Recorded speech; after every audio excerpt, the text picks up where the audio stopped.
Hi. Hi. Welcome to Why Are We Like This, a Heartstopper podcast. I'm Ashley, she, her. And I'm Alyssa, she, they. And today we are back again to talk about Season 2, Episode 8, Perfect. Thanks for coming and have a good day.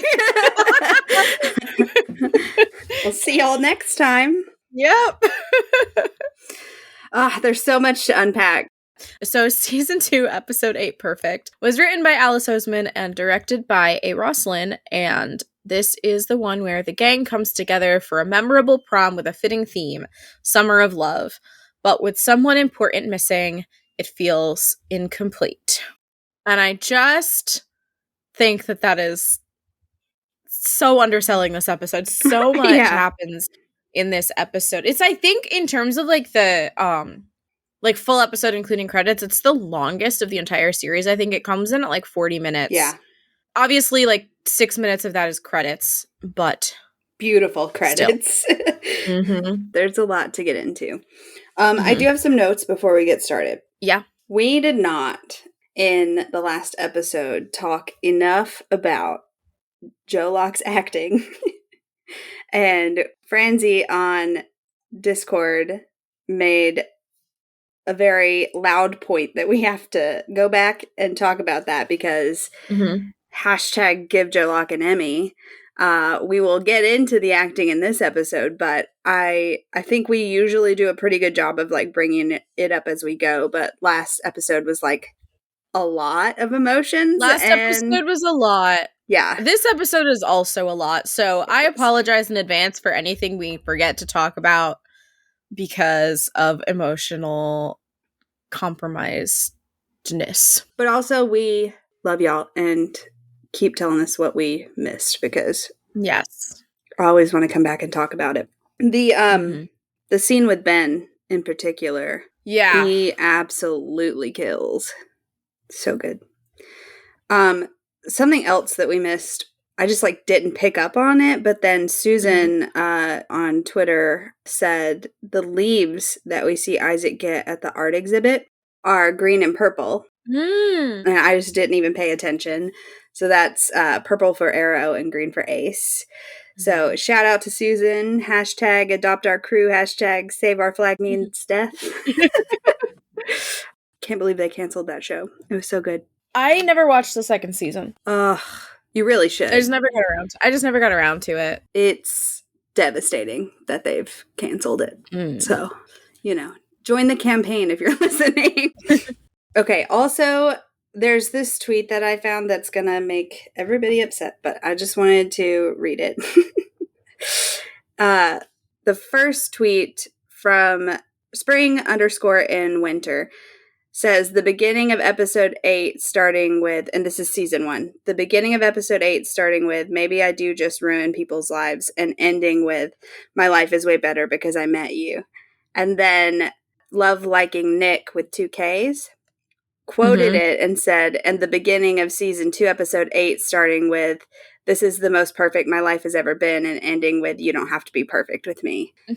And I have some perfection. I have some notes about some of the perfect idea. Same. I have a lot of notes. I have notes about everything. Yeah. Yeah. So the last thing I have is that I've been leaving myself voice notes for like a long time to talk about certain things in certain episodes. And this one is from January 17th.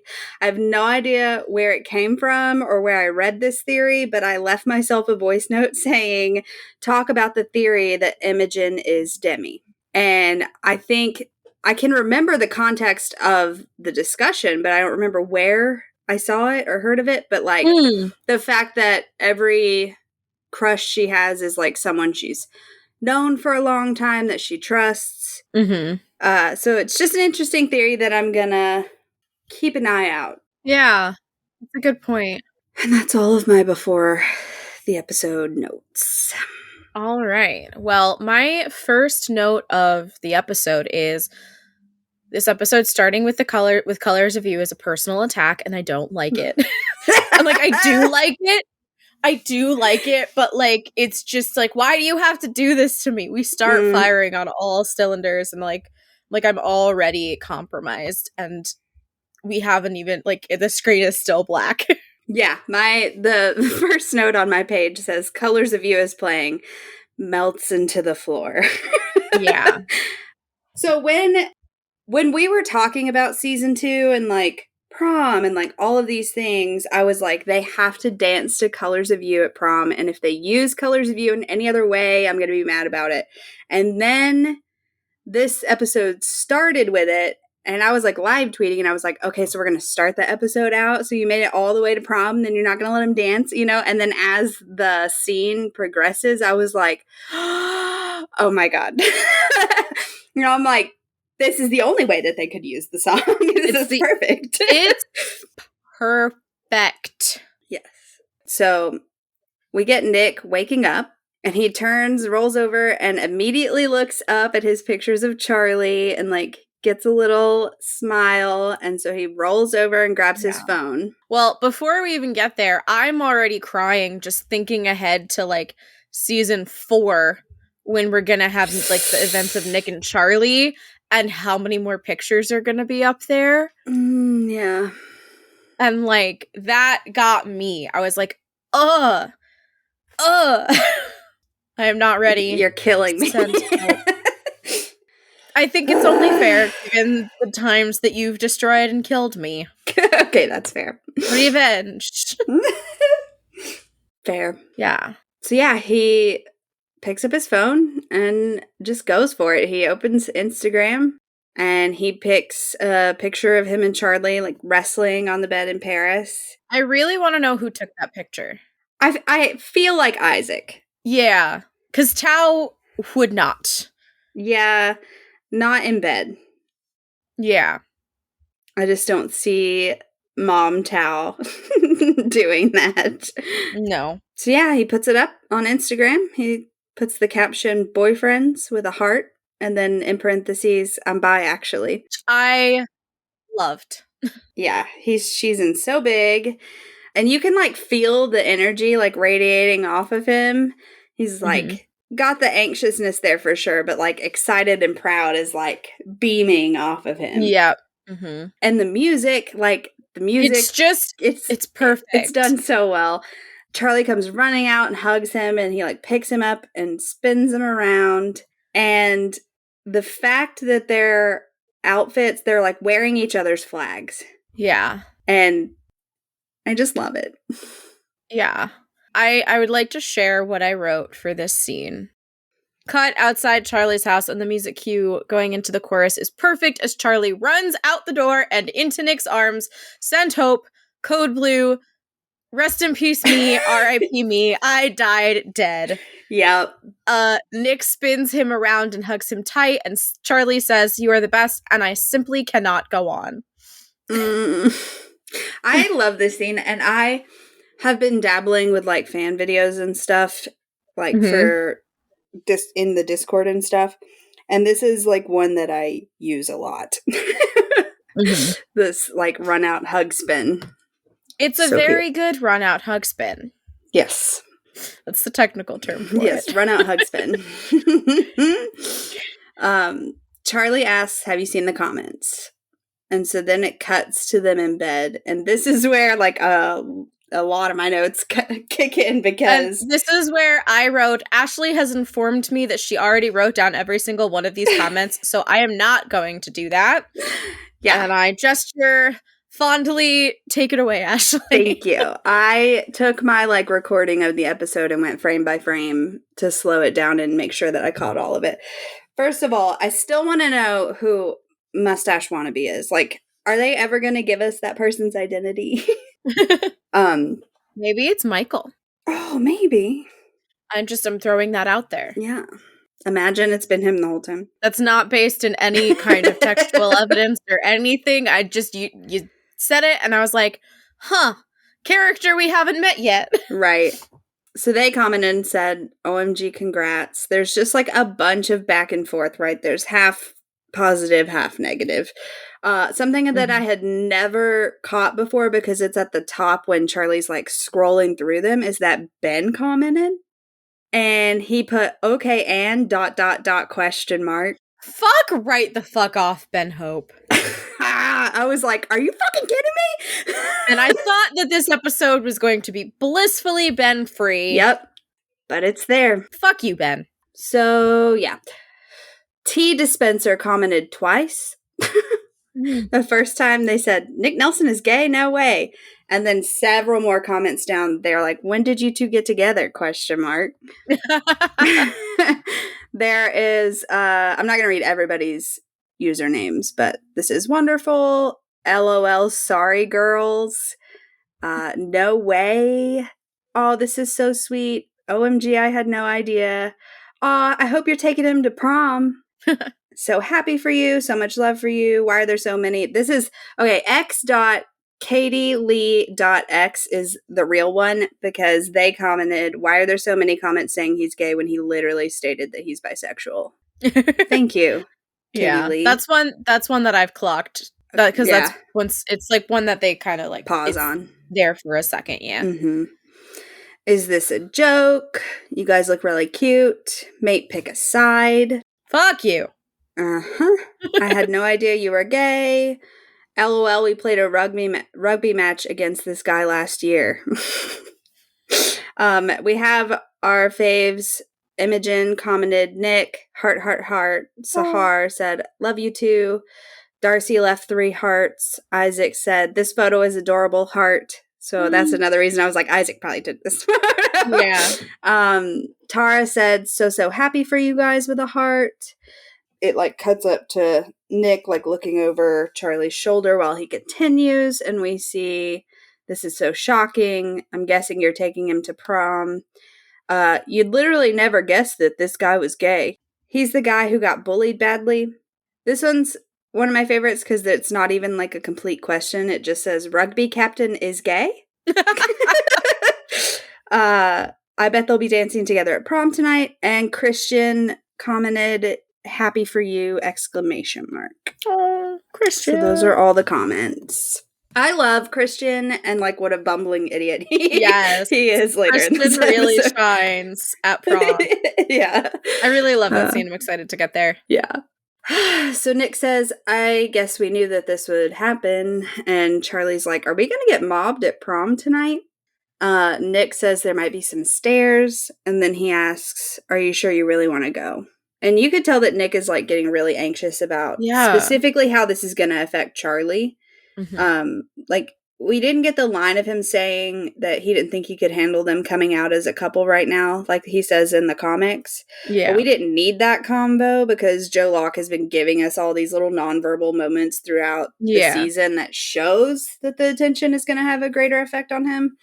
But it's like really weighing on Nick, and they're trying so hard to protect each other. Mm-hmm. This is where Charlie says, this is the best my life has ever been. I don't have to hide my amazing boyfriend anymore. I'm not getting bullied. Everything's perfect. And then I said, me crying in volume 4. He says, so we're going to go to prom and we're going to be the cutest couple there and everyone will see.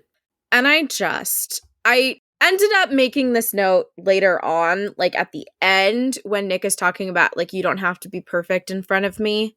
But like, I'm just going to scroll down there and say what I was going to say then because I want to say it now. So it hits me because there was definitely a point in my life where I was like, if X, Y, and Z happened, everything would be perfect and everything would be okay and I would be okay. And that is a time that I look back on now and I'm like, oh, I was not okay. Like those things had like fallen into place and I was like, this is perfect. Everything's great. I was not okay.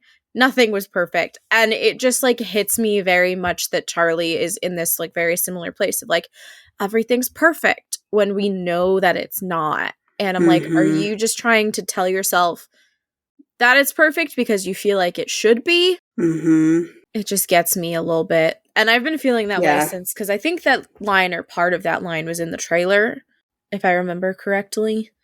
And I remember being like, oh, Charlie, my sweet boy. Yeah. So it took me back to Out Yeah. the end monologue.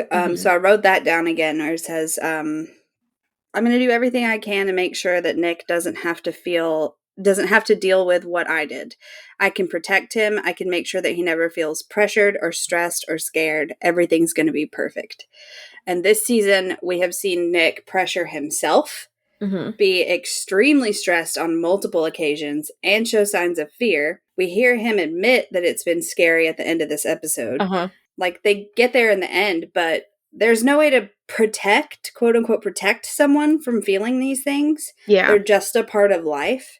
And I also don't think that perfect exists in terms of your life. Yeah. Like, life just isn't perfect. There's always going to be obstacles and ups and downs and complications, and striving for perfection is going to do no good. Yeah. I think that we're going to see this continue to unravel in season 3. Definitely. And that's kind of like, I feel like this idea of perfect is such like a teenage thing to begin with. And when you like put mental illness on top of it, like you feel like everything should be perfect. And why isn't it perfect, and what's wrong with me? And I feel like it takes a lot of like processing and maturity to come to a place where you're like, oh no, nothing is ever going to be perfect, and that is okay. I say that as someone who is a perfectionist and still has to remind myself this all the time. Same. Same. But here we are at the final title card of season 2. And this one is a sleigh. I love this. It's so bisexual. It's also, have you seen or heard of the musical The Prom? Yes. I have not seen it, but I know what it is. The movie sucked. Don't waste your time. But I had the opportunity. I saw it on Broadway. Nice. Just this title card gave me vibes of that show. Okay. And like the playbill for that show, and like the marquee and all of that stuff with the purple curtains and like the neon lights. Yeah, okay, I can see it. Which I thought was fitting because this episode is the prom episode. Right, yeah. And just really quickly, that musical deals with, there's a lesbian, a girl who's a lesbian in high school in Indiana, and she like petitioned the school board to allow her to bring her girlfriend to the prom. And all of the like backlash, the school board ends up like trying to cancel the prom. And then these kind of washed up, this is where it gets a little weird, but these kind of washed up like theater actors from New York, they're trying to be like relevant and like do something that's going to get them into the spotlight. And so they read this news story and they decide that they're going to go to this Indiana town and try and like be, you know, advocates for the main character whose name is escaping me at the moment. And it's silly, and it's not like the best thing I've ever seen, but it was a fun time, and like some of the songs really hit me, and it was really beautiful. But yeah, so like that's kind of the plot, and so I feel like that comes into play with a lot of the things that are going on in this episode as well, with Darcy and with Nick and Charlie, and yeah. I was just like, wow, it's so bisexual and pretty. Yeah. I love the title perfect being like a neon sign. The like Heartstopper is also like neon-y. Yeah. It's just harder to notice. Like it's more like backlit. Yeah. Like neon backlit. And the shape of the letters perfect. It looks like like a neon sign. Yeah. Yeah, it might be my favorite of all of them. I don't know. I'll have to look. I have to go. Don't hold me to that. I have to go look at all of them at once. But it Boyfriend, I think, is still my fave. Okay. But I love like the beach and like ocean-y shit. Yeah. So it's just kind of very me coded. For sure. So then we cut to Tao hanging out in Elle room. I love that she's just like fixing her hair and like primping, and like, I love the mirror that she's got. It's like a little flowery type thing. I love it. Her room is great. I love it. They all have good rooms, but Elle and Tara have like my two favorite rooms. And Tao's looking at Instagram and he sees Nick's post and he says, I think Nick just came out on Instagram. I love Elle's just like, oh, good for him. Also, she looks stunning. Yeah. I love this outfit. Mhm. And her hair looks great. Tal picks up the Lambert flyer or brochure. And I saw you asked about college. I did not get a chance to go back and read it. So Okay. Yeah. So it said pre-degree, because it says pre-degree and college prospectus guide. And I was like, okay. And I had just finished reading Loveless, which has like one very specific it has one very specific definition of college. And I've also heard it used this way before.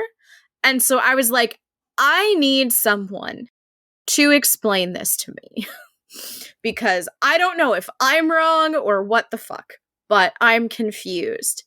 And so Kate on Discord was very nice and helpful and basically said that it means multiple things and is kind of like a weird and nebulous term for anything having to do with like educational institutions. I forgot to screenshot the like full message in response to my question, and I can't like scroll back, but basically because what I had thought before ever reading Loveless, before like anything, was that college was a different word for like years 12 and 13 when you're doing your A levels. But then in Loveless, college it's like a house system where it's like it's where you live, and like there's certain things that are associated with that within your university. And so I was like, wait, now hang on one second. And apparently it can be both things, and there are also other meanings. I just. But now I understand that it just means several different things. And it's context dependent. So yeah, so in this it's, you know, it's a pre-degree program. It's the A levels program. So Right. that's why it's Nice. being used there. I have a note about the music before we get into what Tal's about to do. So I have a couple of notes like this throughout, just about lyrics and how they fall. So the song that's playing right now is "Run Away with Me" by Carly Rae Jepsen. Mm-hmm. And what we're hearing is, "Tonight when everyone is sleeping, let's run away. I'll run away with you." And then he, like, as he's looking at the flyer, knowing that she's going to be leaving, and it just, the music supervisor, fight me. Yeah. And then he blurts out, "Do you want to be my girlfriend?" I love the way that Elle like whips around. Yes, like, she whips around so aggressively. I am concerned for Yasmin Finney. Like, how many times did they have to do that? And was she okay afterwards? Because like, that seems dizzying, and like you might get whiplash if you had to do that too many times. So Yaz, just let us know. Were you okay? Yeah, how's your spine doing? Fine. But yeah, so my note here is Elle whips around and says, "Was that a serious question?" As if these two motherfuckers haven't been in love forever.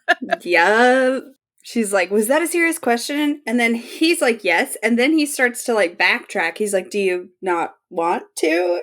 And she's like, "Yes, I want to be your girlfriend." Basically, like, "Are you an idiot? Of course I want to be your girlfriend." He's like, "Why are you being weird?" And she's like, "I'm not being weird. You're being weird." And then they start kissing, and the music kicks back up. And then we hear, "Baby, take me to the feeling. I'll be your sinner in secret." And it cuts to Tara. Yeah. This scene with Tara before she calls in reinforcements has major group project, but you're the only one taking it serious energy. Except it's prom. Yep. She looks like she's gonna throw up. She's so stressed out. And I'm like, yeah. I have been there. I am currently there.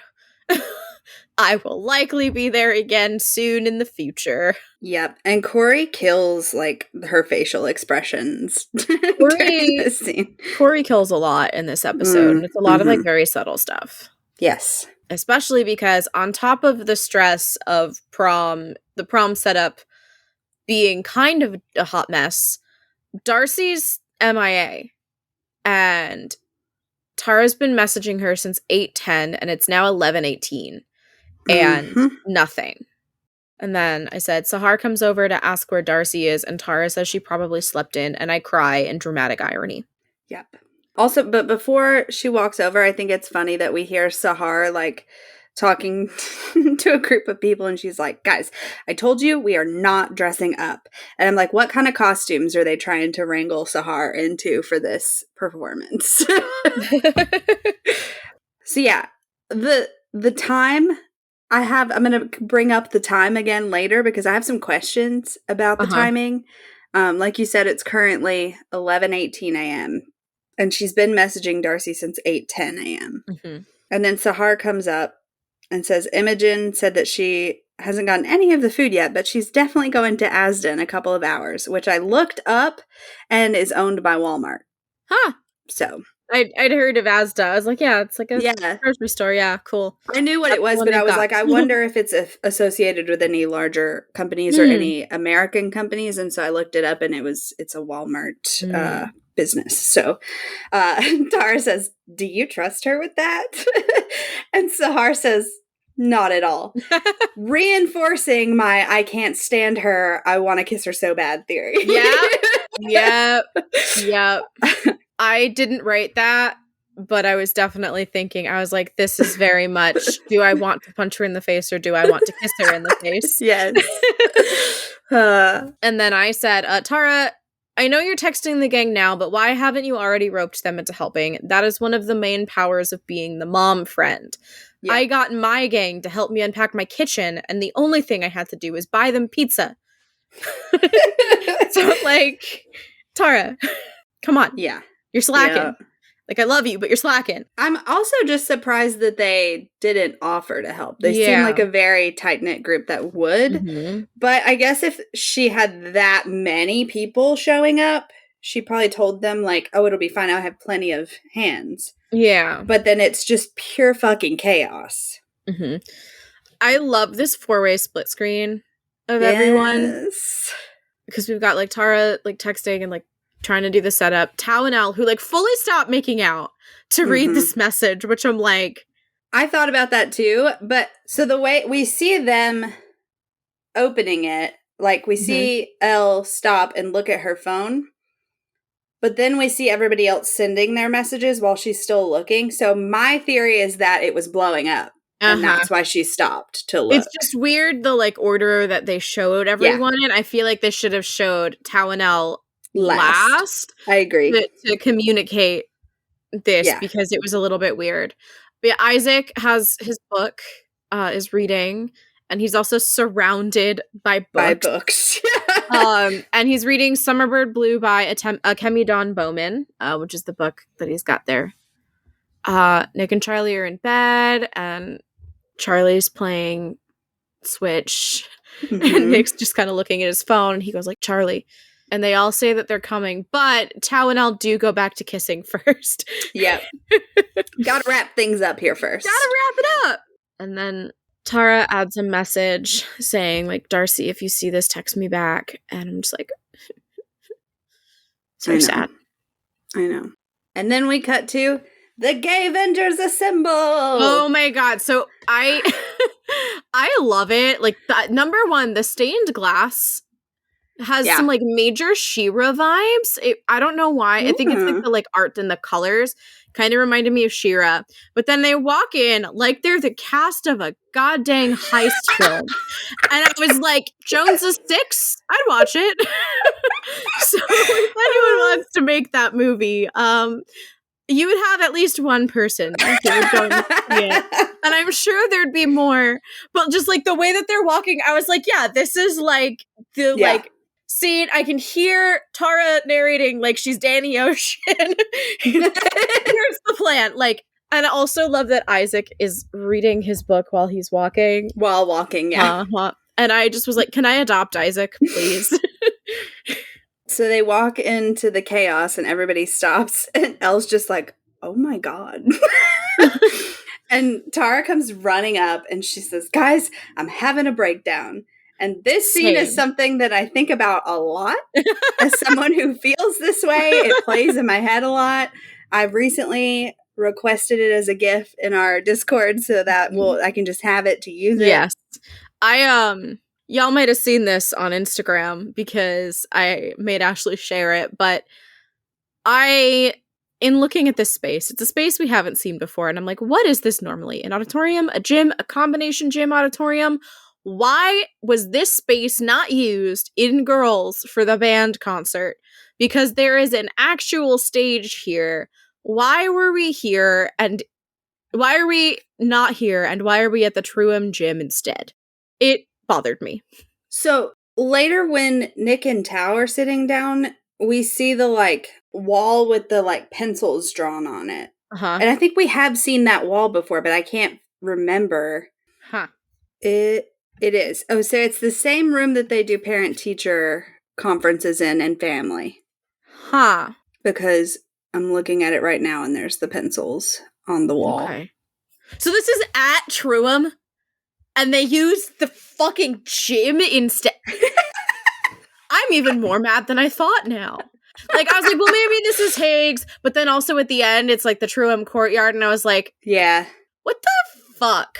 Who knows what the issue was with the concert, but this would definitely would have been a better space to do that. Better space, yeah.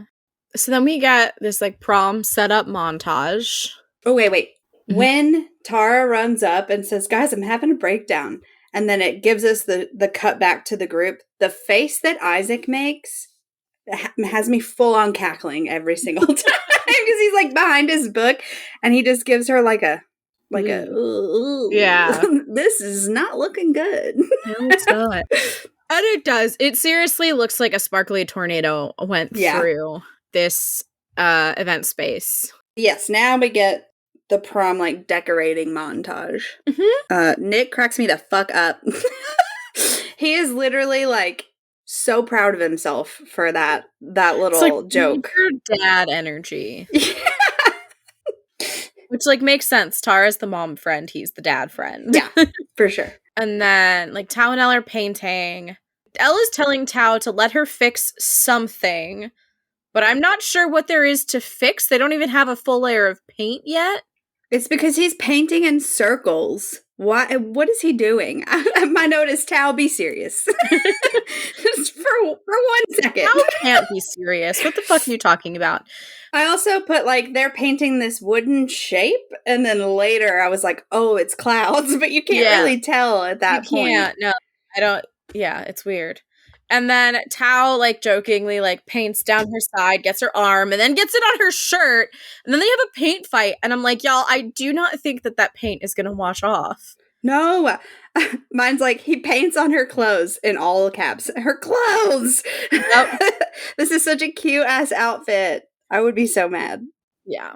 And then before she even dips her paintbrush again, he's saying, that's not fair, that's not fair. Like, she hasn't even done anything. And then she, like, paints on his neck.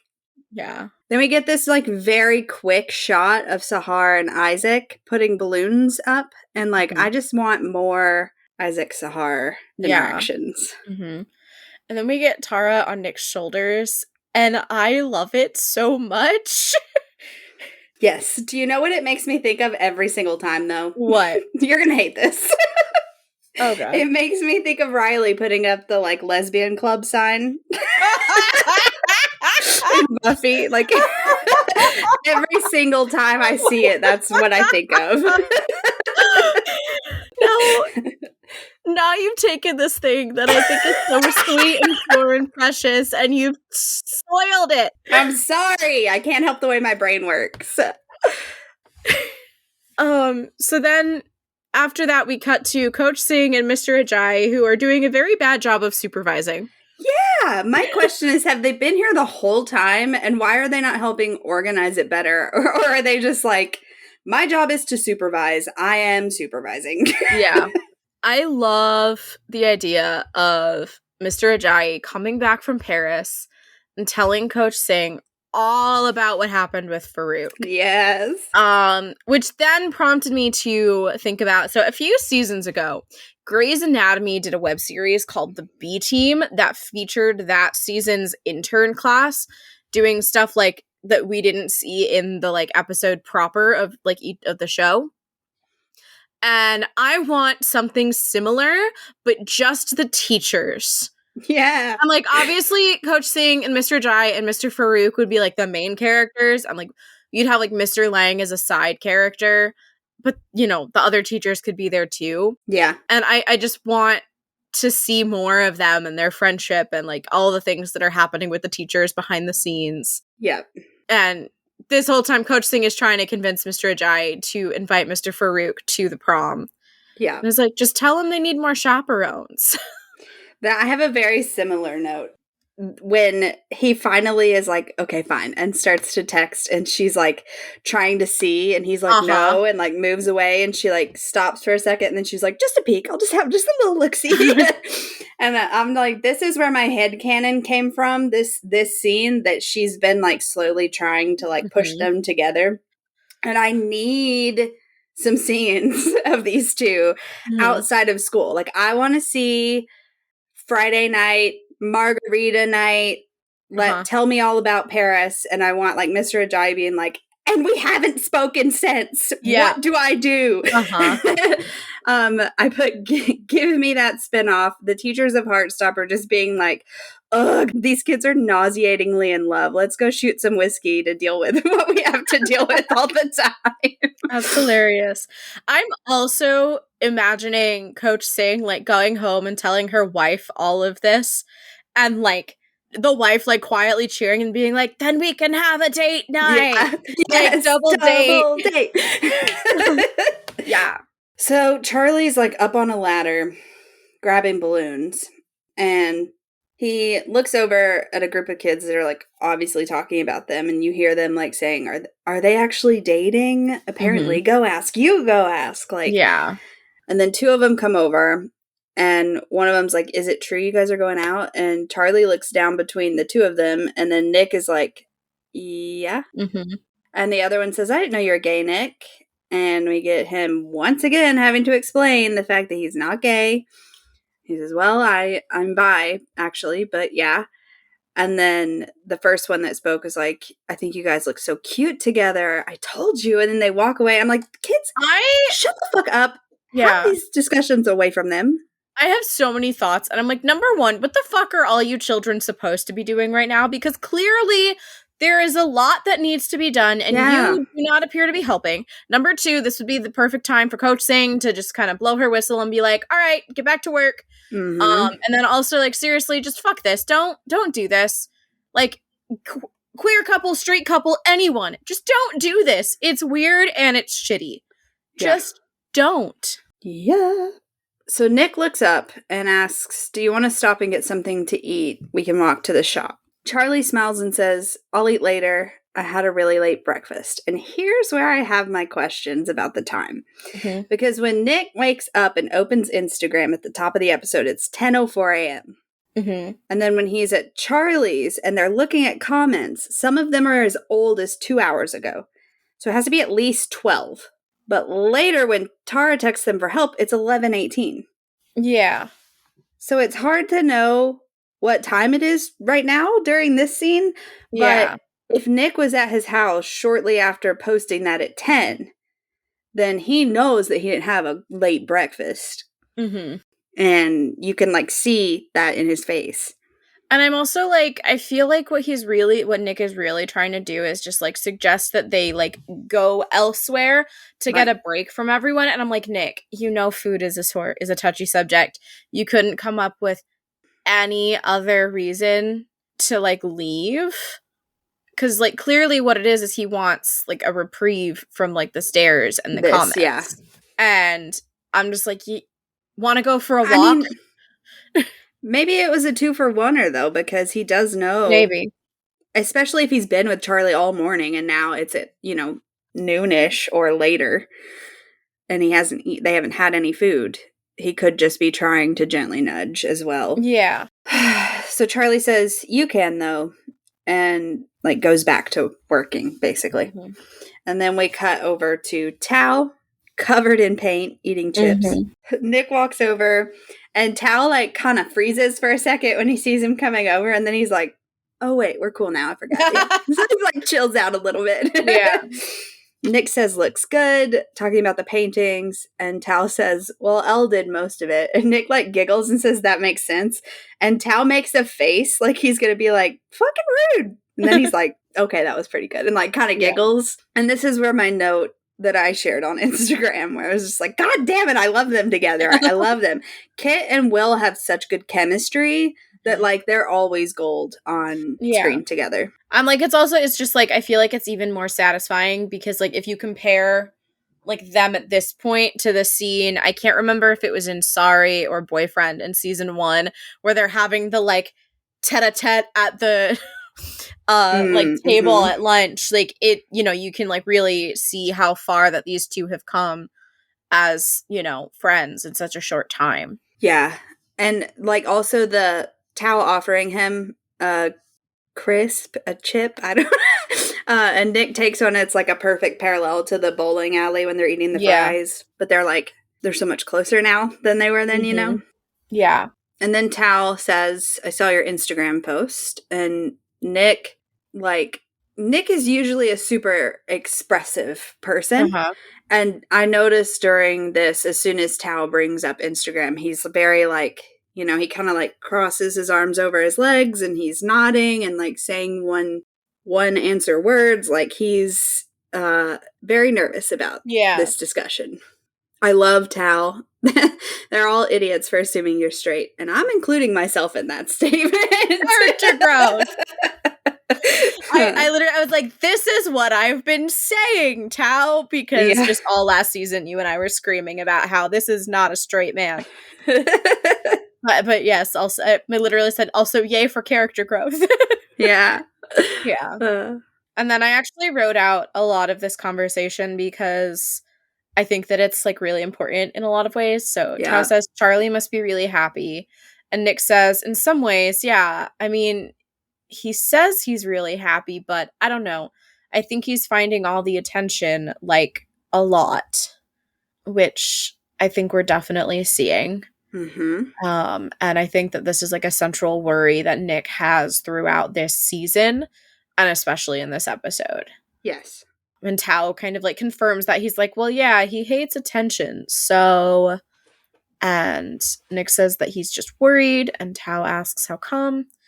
And Nick says, I think the more I learn about him, the more I think that the bullying and all the things that happened to him in the past, they really all affected him, and he still carries it all with him, even though it's over, it still causes him a lot of pain. I don't know. Do you think that's true? And I really like Tao's response, but before that, I think I asked this last season, but does Tao know about Ben? I don't think anyone knows about Ben except for Nick. Yeah.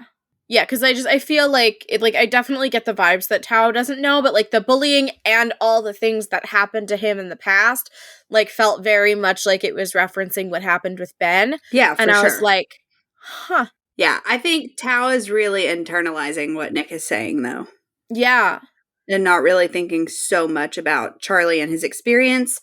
He's thinking about the way that it's affected Charlie and how that relates to how his trauma has affected him. Yeah. And, you know, I'm really proud of Tao for being this vulnerable, especially with Nick.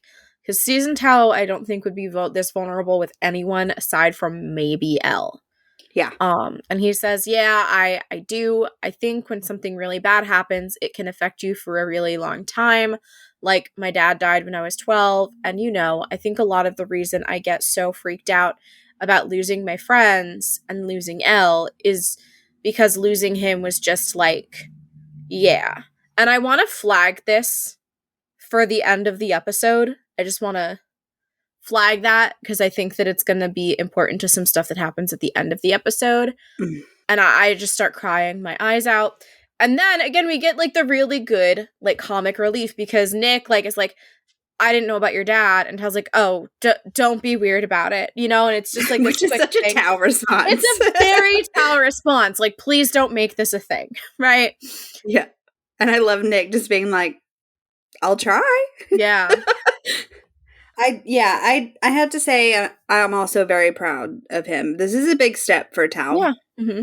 Because he doesn't just open up to anyone. And I think at this point he knows how much Nick cares for Charlie, and he's had the opportunity to see that Nick actually cares tremendously for everyone that's in his life. Yeah. And like what I said earlier, what Nick is saying is like resonating with him, Mhm. and we've seen the effect that losing his dad has had on him. Mhm. And I just think that this feels like a very natural time for him. Like it feels very natural that he's Mhm. opening up and talking to Nick about these things. It also is a sign of like how settled into their friendship group Nick is at this point, that Tao is Mhm. like opening up to him this way. Yeah, and they had some pretty good bonding time in Paris. Like we have the scene of them in Yes. the Yeah. hotel room. So, yeah, Oh man, the back half of this conversation though. it hurts. So Tao says, "You know the bullying. You know how bad it was, don't you?"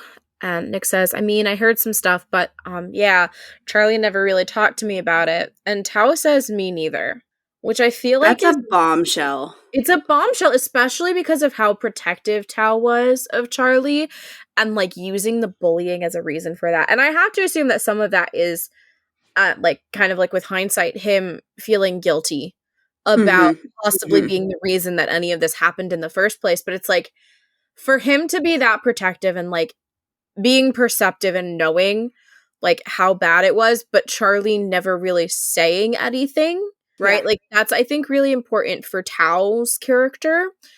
But I also think that it's setting up this pattern of self-isolation for Charlie, Yeah.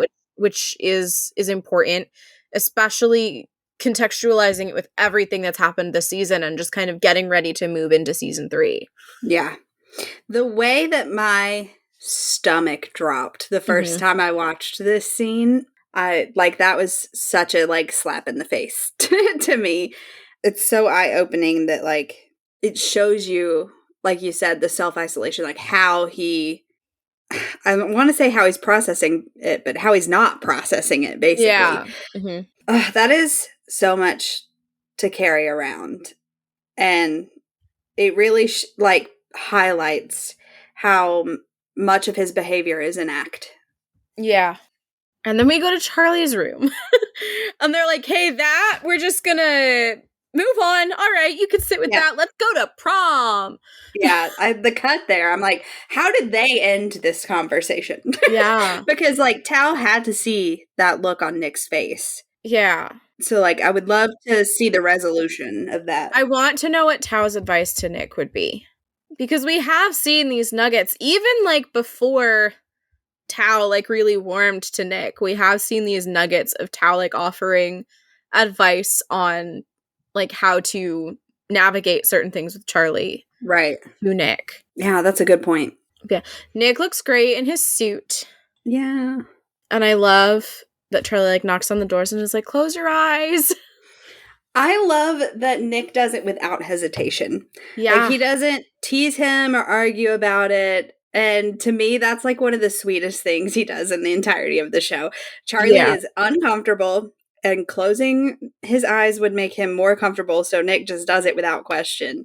And he Mm-hmm. so easily could have taken the piss out of him, but he just complies. And Yeah. it melts my heart every time. Mm-hmm. I also love that he not only closes his eyes, but then he slaps his hand over as well. Yeah. Like, but I think, the conversation that happens here, I do want to know because he does like ask, like he's already doing it, but I think he wants to know. So he's like, "Why?" And so Charlie says that, "I'm nervous you'll think I look weird," which like gets me in my soul. Yeah. And it says, "Okay, I'm not looking, but for the record, I think you always look cute." And I'm like, "Oh." And in this moment, when we cut back over and Charlie's about to come in, we can see like the wall. And this is the cutest thing. It's been all over the internet, but the globe Mhm. is just like a normal globe. And then when Charlie walks in and they have that interaction and Nick looks at him for the first time, the globe lights up because he lights up his world. It's so cute. Mhm. And Charlie walks in and he looks adorable, and I love this color on him, and I love the bow tie. The bow And I'm tie. only slightly disappointed that he's not wearing Converse. He could have done solid black Converse. He could have, yeah. So that's what I said. I'm only slightly disappointed because I think the brown shoe really works with it. Yeah. Or am I misremembering? Whatever he's got works, but I feel like he could have gone for the Converse, and I think that would have been good too. Yeah. And we get, like, when he walks in and he sees Nick, we get the, like Heartstopper, Nick and Charlie love theme, music. I'm like, this maybe isn't entirely fair because Charlie gets to look at Nick before Nick gets to look at Charlie. They should have done this like a wedding first look. Nick's facing the other way and tap him on the shoulder. And I love he's like, I can't believe you're my boyfriend. It's so cute. They're so cute. I love them. I love them too. Can we just stay here? Yeah, forever. Nick says, can I open my eyes? Charlie, like, takes a second to ready himself, and he's like, okay. And Nick just, like, pauses. He looks, like, absolutely taken aback. And Charlie takes that pause and immediately gets anxious. He's like, does it look bad? And in a parallel to Crush, Nick says, no, you look so good. You look so good. And he picks him up. Ugh. My heart explodes into a million pieces. I'm like, there's like in this hug, and Nick is like, how about we don't go to prom and just stay here instead? And I'm like, BBs. And then Charlie makes me sad. Yeah. He says, no, we have to go. Everyone's expecting us to go together now. That is not a good reason, Charlie. Nope. And Nick is so nervous. He's like, and a big appearance as a couple, that's definitely what we want. I love this little montage. I love it, but it also breaks my heart at the same time. Yes. But it's so cute. Yes. Also, I can't watch this scene without thinking about the blooper reel we got where Kit's like in his suit and he's like rolling his eyes back like he's possessed or something. So like it pulls me out of this scene every single time because I just see that in my head. Yeah.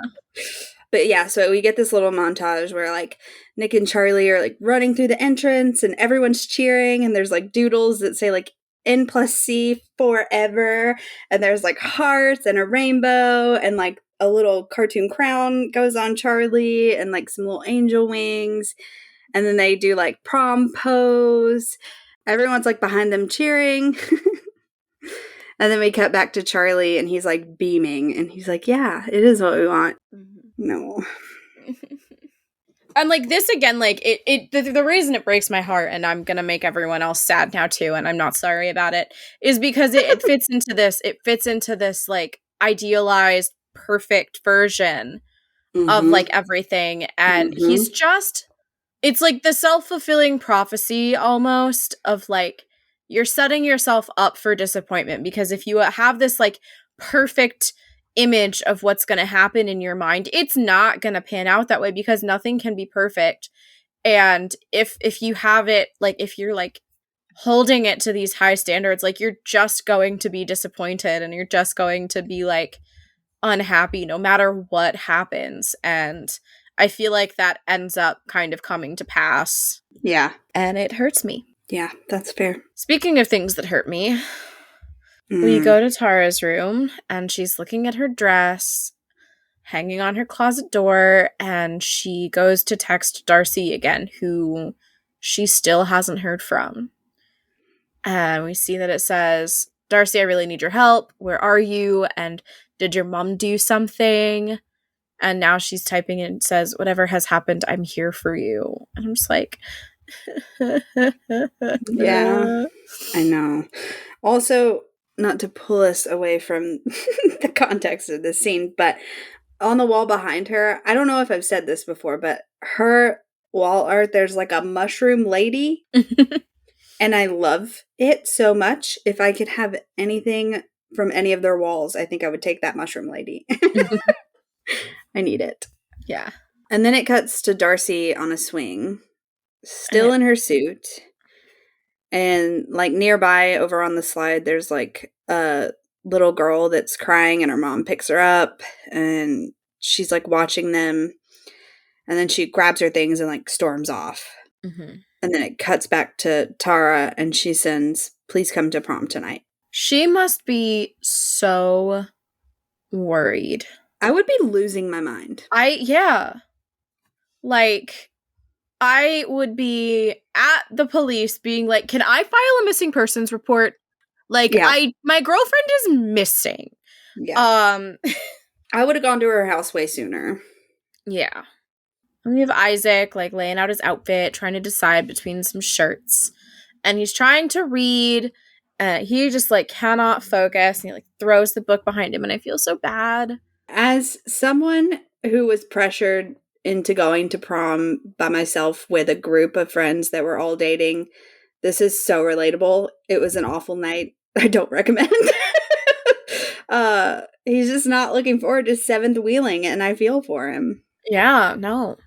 But on a side note, right, he's like, his room is just like wall to wall books.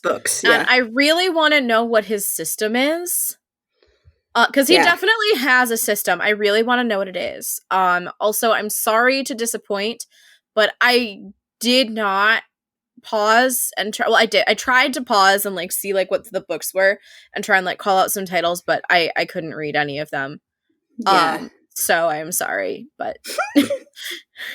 And then we go to Elle's house, and Tao looks like he might throw up throughout this entire conversation. I love how, like, silly her dad is. He has been waiting for this moment for forever. Yeah. He's been waiting for this moment. And he says, "What are your intentions with my Elle?" And her mom, like, scoffs and bats at him. She's like, "Richard!"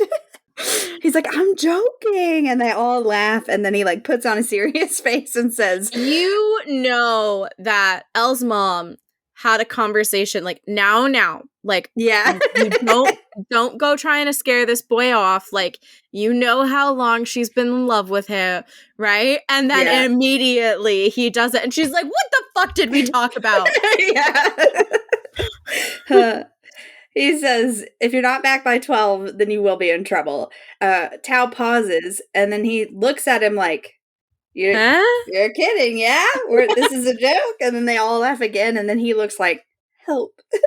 Help me.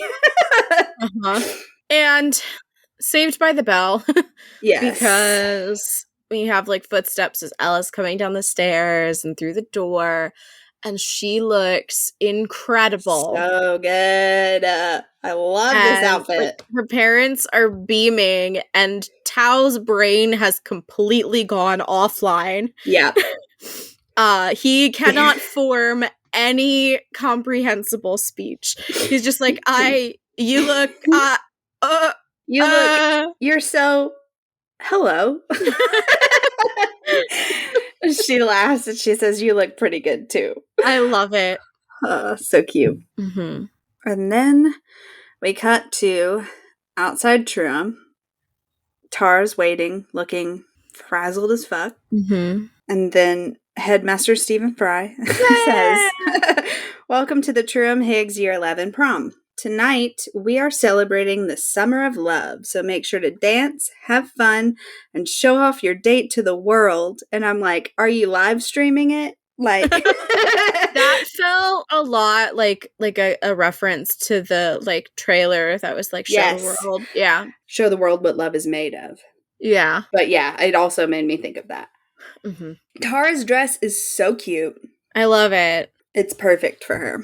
Mm-hmm. I love this scene of them all coming together. Yes. I loved, like, Sahar and Isaac's little friendship. Yeah. It's so sweet. So Nick and Charlie walk up hand in hand, I noted. Mm-hmm. Very cute. And they say hi, and Nick says, "You look insane." And I'm like, is that a compliment? And then Elle and Tao come up, and then Nick looks right past Elle immediately at Tao and goes, "Oh my God, look at you." And he says, "Suspenders." I'm like, I love them. I love them so much. And the girls are, like, twirling around, showing each other their dresses. And then that's when Isaac and Sahar walk up. Nick immediately, before even saying hello to Isaac, turns to Charlie and says, "You're not the only one in a bow tie." I love it. I thought that was cute. And Yeah, my note says, I like that we see Isaac and Sahara walking up together. I'm glad that he has another single person, cough not for long, cough, to latch onto for a bit tonight. And it also, like, I do, like, it sucks because I feel like they would have had, like, a great time, but she's in the band, and so she's not, like, available to be, like, hanging around as much. But I am glad that they, like, showed up, like, that they, like, arrived together. I also love Sahara's dress. Everyone looks so good. Everyone looks great, yeah. Nick, like, notices the guitar, and he's like, you play guitar? And she's like, yeah, I'm playing tonight. With Baby Queen. Just casually.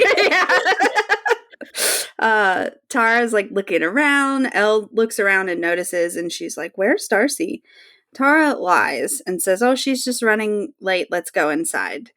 It kills me that she's lying about it, like, Tara of all people, because, like, they would absolutely help. Like, they would have search party, you know, like. But I almost think, like, she doesn't want to ruin this for them. Yeah, and I also thought about she might be also just trying to protect Darcy in some way because not everyone knows about her family. Yeah. And, like, Tara only knows a little bit, but she does know that, like, it's not good, and she doesn't want to, like, tell her business to the group, I guess, is another thing that I thought of. But Nick, in this, like, little bit here, like, really gets to me because he's like, no, we can wait. And Tara's like, no, like, well, she'll be here soon. Like, let's just go inside. And he, like, looks so confused and, like, is, like, looking around. Like, he just, like, doesn't get it. Like, he goes along with everyone, but, like, he clocks that something is wrong. I mean, they haven't seen Darcy all day. Exactly, yeah. And so I think that, you know, he's putting the pieces together that something really is up. I love that Tao's like, let's go to the prom. And then everyone's like, to the prom, to prom. And we see Isaac, he, like, puts his arm around Sahar, and they walk up. And I was like, I love them so much. It looks so good inside. Like, it came together quite well. Like, it looks phenomenal. Good job, Tara and the gang. Tao and Elle, like, tear off immediately. Isaac is already reading his book again. And then this moment, Tara says, I'm going to go have a look around for Darcy, giving away that she just lied that she was running late. Yeah. If she's looking for her inside. And Nick, like, watches her go. And so I feel like he's like, wait a minute. Yeah, no, he's doing the math here. Yeah. And then someone from the band, like, calls Sahara over. She's like, oh, I should go. Nick and Charlie grab each other's hands and walk on in. Yep. And then we cut to Tao and Elle taking photos, and Isaac is just kind of, like, watching. And I love, like, just Tao, like, the second pose, he's just, like, laying. Like, and I'm like, Tao, what are you doing? It's a very Tao thing to do. Yeah. It's just like, what? Yeah. Wild. Just being crazy. So then we hear Harry walk by, and he says, I can't believe Nick's showing off his boyfriend, but none of you managed to bring a girl. And I just wrote, Harry, fuck off. Yeah. Like, I was like, this is girl? Still pretty shitty. I guess maybe it's progress, but fuck you. Less homophobic, but still a dick move. And the photographer is like, who's next? And Isaac immediately says, oh, I don't want one. And Charlie's like, Isaac, why not? And he says, because it's embarrassing just standing there alone. And Charlie does not even miss a beat before he's like, right. So come on. Art the room. Four of us are getting an art room photo. And Elle says, like the good old days. And then she says no books and grabs his book out of his hands. And I hope his bookmark was in there because she does not wait. She just takes it away from him. And they all start posing together. Yeah. It's adorable, though. It's so cute. Yeah. And then we have this really, really sweet, like, scene with Sai, Christian, and Otis. Yes. And they walk up and Otis kind of gets Nick's attention. Sai says, where have you been, mate? Too busy hanging out with your boyfriend? And Otis, like, scoffs and rolls his eyes like, I can't take these two anywhere. Like, no matter what I do, they're always fucking it up. Like, we talked about this. Yeah. And then Christian says, sorry if we made you feel weird about telling us. And Otis like takes the reins back and is like, I can't believe that Nick's the first one out of us to have a relationship. Mm-hmm. Christian says, I could easily have a girlfriend any day now. And like this whole time when they walk up, Nick, he looks very nervous. Yeah. And like he's not really sure how this interaction's going to go. And like as they continue to throw all of these things at him, relaxes he more relaxes and more. starts smiling. He's so encouraging of Christian. He's like, yeah? And Christian, bless him, says, is Tara Jones single? Otis immediately whips around. He's like, she's gay. Everyone knows this. Come on, man. And Cy like bops him upside the head. Christian's like, whatever. We missed you. And he says he missed them too. And that he'll see them later. Mm-hmm. And this whole time while this interaction is happening, if you look in the background, the group is doing like action shots. So like you could see like Tao and Elle's arms like shooting out, and above him you can see Isaac and Charlie like jumping. So like I want those photos. Give me the action shots. Yeah. And Nick like kind of looks out across the room. And we cut to Tara. So I think he's already seeking her out at that point. Mm-hmm. She's like frantically looking through the crowd. Nick fights through over to where she's at. And she's pulled out her phone and is texting, Darcy, I'm scared. Where are you? Like at this point, Tara looks like she's about to like, completely fall apart. Like she's terrified. Yeah, rightfully so. Yeah, no, it's fucking scary. It's probably been 24 hours at this point. Yeah. Close to it, at least. Yeah, because the last time that Tara heard from Darcy is... Did she even send that message? Yeah. I don't know if the Snapchat ever even sent. Yeah. So yeah, that was the night before. Again, time's a little wonky. I don't really know, because it's like still daylight out when she goes walking. Yeah, but it's like midsummer, so like it's, you know. Yeah. And Nick walks up and says, Tara, what's wrong? What happened? And she just breaks down. She's like, I don't think she's coming. And he's like, why not? And she says, I know something's wrong, but she never wants to talk about it. How do you talk to someone about something that they don't want to talk about? And Nick is like, isn't that the fucking question? Yeah. I'm like, this seems relevant. Yeah. Nick takes a minute to think, and he says, maybe you just have to try, even if it doesn't work. And she like gives him a smile and hugs him. And the lyrics, yeah, because you know you'll always be my best friend. And I'm like, come the fuck on. Cry. It hurts me. I love their friendship. Yes. Yeah. I'm like, oh God. Yeah. I love that it became like, you know, like they were like childhood crushes, and then they like drifted apart, and they like come back together and they like bond over like the mutual queerness, and they're just like best friends now. I love it. It's beautiful. Yeah, it is.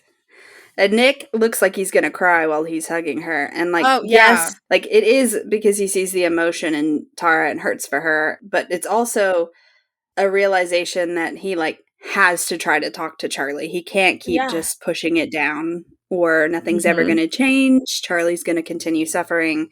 And I think he's in this moment, he's also scared of the outcome of the talks for both of them. Like he knows that they're both about to have to do something hard with their partners. Yeah. Mm-hmm. And then we get our own little Baby Queen concert.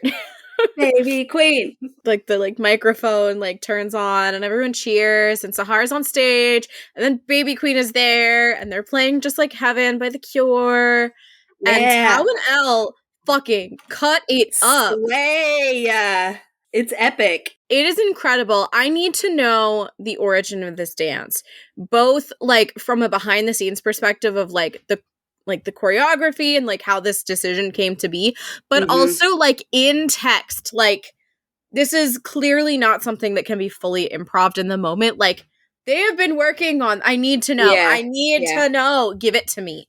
I love the like little parallel to the Milkshake Cafe dance with the like fishing pole move. Uh-huh. Yeah, it's an epic dance number. Yeah, and like I love the glow in the dark. Yes, that was my next note. I love the black light. Mm-hmm. Their outfits are my favorite. Mm. Her, like, the heart earrings with, like, the heart makeup on her face, and the purse is like a heart purse, too. It's, like, so good. And Tao's jacket. If I could have any one of their outfits, I would take Tao's jacket. I love it so much. Tao's is in my top 3. Tao's is in my top 3. Yes, I have they're my favorite outfits, but they're not the ones that you would find in my closet because like I could never pull off Elle's dress. That's just that would never work with my body type. It's gorgeous. I love it, but I could never wear that. What I could wear is Baby Queen's outfit or Sahar's outfit. We haven't really seen her yet, but Imogen's dress is my favorite. It's like perfect Imogen princess dress. The color looks amazing on her. I love the little shrug that she has with it. I love it. I'm not surprised that you say that because also I posted the TikTok from last episode where you were talking about the thrift shop dress that was on the mannequin. And somebody was like, is that not the one that Imogen wears to prom? Isn't. And I was like, it's not. But they are kind of similar. So I'm not surprised that you like both of them. Yeah. I like princess dresses. Yeah. But so, yeah, my favorites are in order Imogen's, Tara's, Tao's. That's my top 3. Yeah. And then I didn't think further down the line than that, but I have my top 3. I love Tao's jacket. I think it pairs really well with the shirt. I think it looks really good on him. I love that it's like funky and not like your standard suit jacket because Tao is eccentric. And so like having an eccentric outfit is like... And I'm also just like really vibing with the like open button down instead of like a tie or a bow tie or something. It works really well for him. It feels like, so if I think about Tao and I think about in Promise when he asks Elle out and he's got that outfit on and like he's just cut his hair, right? That feels like he got advice from someone else on how to dress nice. And this feels like a natural evolution of that feels much more like him. Like it's elevated Tao, but this feels much more like Tao. When Eddie first watched season 2, he described Tao's like that first outfit that I was talking about. He's like, I feel like he asked his like mob uncle how to dress to impress a girl, and this is what that uncle told him to wear. Mob uncle? I'm dying. Not wrong. Not wrong. Very specific, but hilarious. Yeah. And this feels like a much more natural evolution of like something that Tao would choose, but is in a similar, like elevated state. For sure. So then they kiss, and she says, I want to go to Lambert. And he says, I know. And they smile. And then they get the little butterflies. Yeah. And then we go to the library, and Isaac is just walking, and he goes to the Read with Pride display, and at the center of the table, which has been there the whole time, is the book What Asexuality Reveals About Desire, Society, and the Meaning of Sex by Angela Chen. And then it cuts back. There's more dancing. James dancing with a boy. Eyes emoji, eyes emoji, eyes emoji. I was like, who is that? Yeah. It's like James, 2 girls, and another boy, but the boy is like very focused on James. And I'm like, I want him to be happy. And then we get Tori. It feels weird to me that she went. Yeah. Like, it seems like something she'd be like, no, I'm not doing that. Yeah. But she's there, slurping her straw. And then Coach saying, is this Harry that she's talking to? Yes, it's Harry. I was like, I'm 99% sure that this is Harry. It is. He's brought some alcohol, and she is tearing him a new asshole.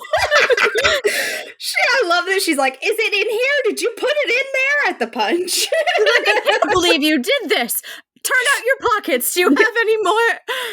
Like, it would be Harry. If anybody was going to bring the alcohol and try to put it in the punch, it would be Harry.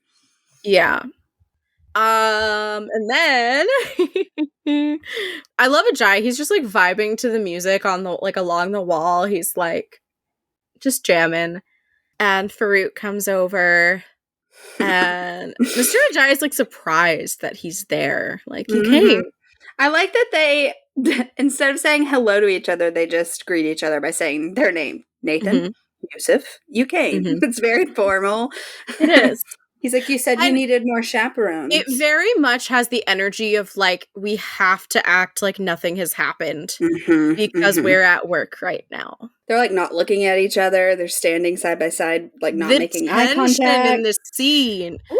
Like, we know they've already fucked, but the sexual tension here is like radiating off of them. And Ajay is like, you know, that night in Paris. I'm like... And Yusuf cuts him off. He's like, pretty stupid thing for us to do. I'm like, oh. Yusuf! Like, I know you're scared and you're like trying to be like casual about it out of fear. Like, oh, what a dumb mistake. But like, you know, on the inside, he's like, like screaming and like panicking. And Ajay's like, well, I was going to suggest dinner and drinks next time. And I love that the implication there is that the next time in question is more sex. Yeah. And not a date. Like, a date, yeah. Like, we should go out first. Yeah. And Farouk's like, they like slowly turn towards each other and like Farouk smiles and is like, next time. And they're so cute and like definitely want to kiss each other right now, but they can't because they're at prom. Yeah. They definitely made out after. Oh, yeah. Possibly in one of their cars. Yeah, definitely in one of their cars. Or like, we'll stay and clean up. And like all the kids leave and they're like, let's make out at prom. Yeah. This is when I wrote my note. Again, give me the teacher spinoff. I need all of the behind the scenes shit with these two. The pining, the panic after Paris, all of the texts that they typed that they never sent. And then I put in all caps, I need it or I'll die. So we have more dancing, and we finally see Imogen, and she looks amazing. She's like walking through the crowd up to the stage, and she's watching Sahar, and I get all happy, and it's so cute. And this in my first watch was I texted you screaming. And like there's little like music notes, like animated music notes coming up from Sahar's guitar, and Imogen is having a realization. Yep. And the lyrics are, daylight licked me into shape. I must have been asleep for days. And moving lips to breathe her name, I opened up my eyes. And she looks up at Sahar. And I die. I die dead. I have more notes about them later. Yes, I have like a lyrical breakdown here. This song is like so perfect and so perfectly spliced because that's what we hear when we're seeing Imogen. And then we cut back to Isaac. And that's when the music is like muffled. That's when we get the lines, and found myself alone above a raging sea. And Isaac grabs the book. So Isaac grabs Ace. Like he flips through, he reads the back cover, and he just hugs it to him. No. Like it is a lifeboat, which like when you add like the raging sea to it, right? That line, like he is holding on to this thing like a life raft, like keeping him afloat. And like just this is why queer books and queer representation are so important. And like the fact that this is in a library and like things that are going on in school districts across the country right now, like I have a lot of feelings of like why this is so important. And like it's just this like really profound moment of like this is a lifeline for Isaac right now, and like how these things can be a lifeline for anyone. And this also is, if you're in the Discord, you know, I finally read Loveless last week, which is a coincidence. I had the audiobook on hold at the library and the hold just happened to come through. So like I didn't plan this, but this is also like just because of like the book and how important this moment is for Isaac. I was also thinking about Loveless because we see that book in scenes a few times. It's in the it's one of the books that Isaac buys in Paris. It's in the background, and it's in the background when he meets up with James in Sorry. And so I'm just like thinking about, like, I wonder what led him to pick up that book and to like buy that book. I know he got a lot of books at Shakespeare and Company, but like I'm wondering, like, okay, but he bought this one. Like, I'm wondering why, like, what drew him to it. And I checked my copy, and it's a different edition because I have the US hardcover edition, and this is the like older UK paperback edition. So I don't know if the blurb is different on other editions, but the edition that I have, the blurb says, "This is the funny, honest, messy story of Georgia, who doesn't understand why she can't crush and kiss and make out like so many of her friends do. Everyone seems to say that dating plus sex equals love. It's not until she gets to college and that she discovers the A range of the LGBTQIA plus spectrum, coming to understand herself as asexual and aromantic.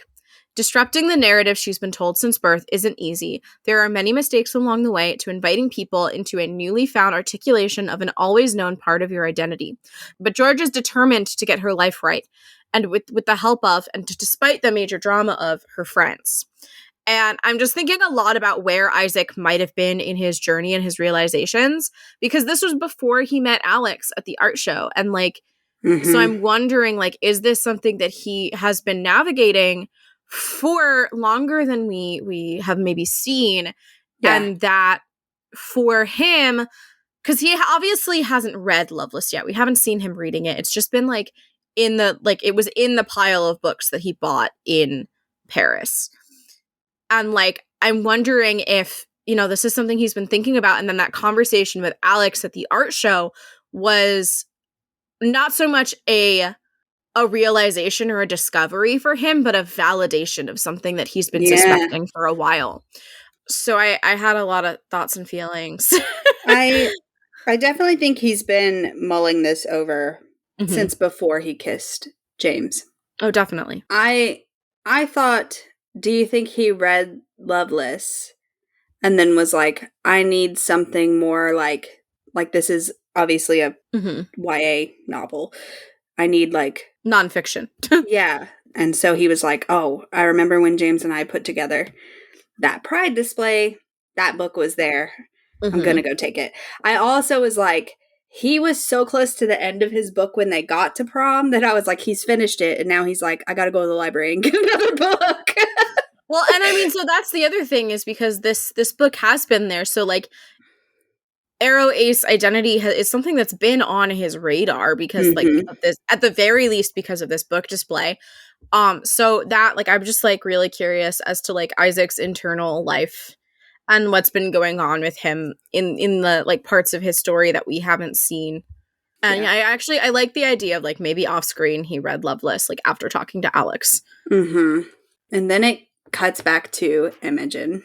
And the lyrics are, you, soft and lonely, you, just like heaven. And she's watching Sahar. And Sahar looks up and notices Imogen noticing her. And she like smiles and does a like cute little flirty move on the last note. And Imogen is having a proper full-on gay crisis. Completely fries her brain. She is like, what is happening? And I have so many feelings, and I cannot wait for what is in store for her. I'm like so excited to see what they do with this relationship. Yeah. And I'm also just like, holy shit, I was joking. They actually did it. My God. So All the Things starts playing, and that Baby Queen, it's gone now. I went back and looked, but I had saved it and I found it in my camera roll to double check. But she did say that she wrote this song for Tawinel.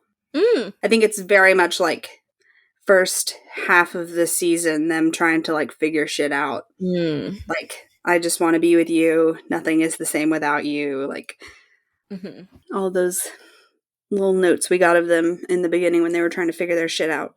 Yeah. And then we have little Charlie. Yeah. So we have Charlie who like sees people looking at him and they're like whispering and talking, and so then like he like goes to sit down. We don't see that, but you put two and two together because of the next scene.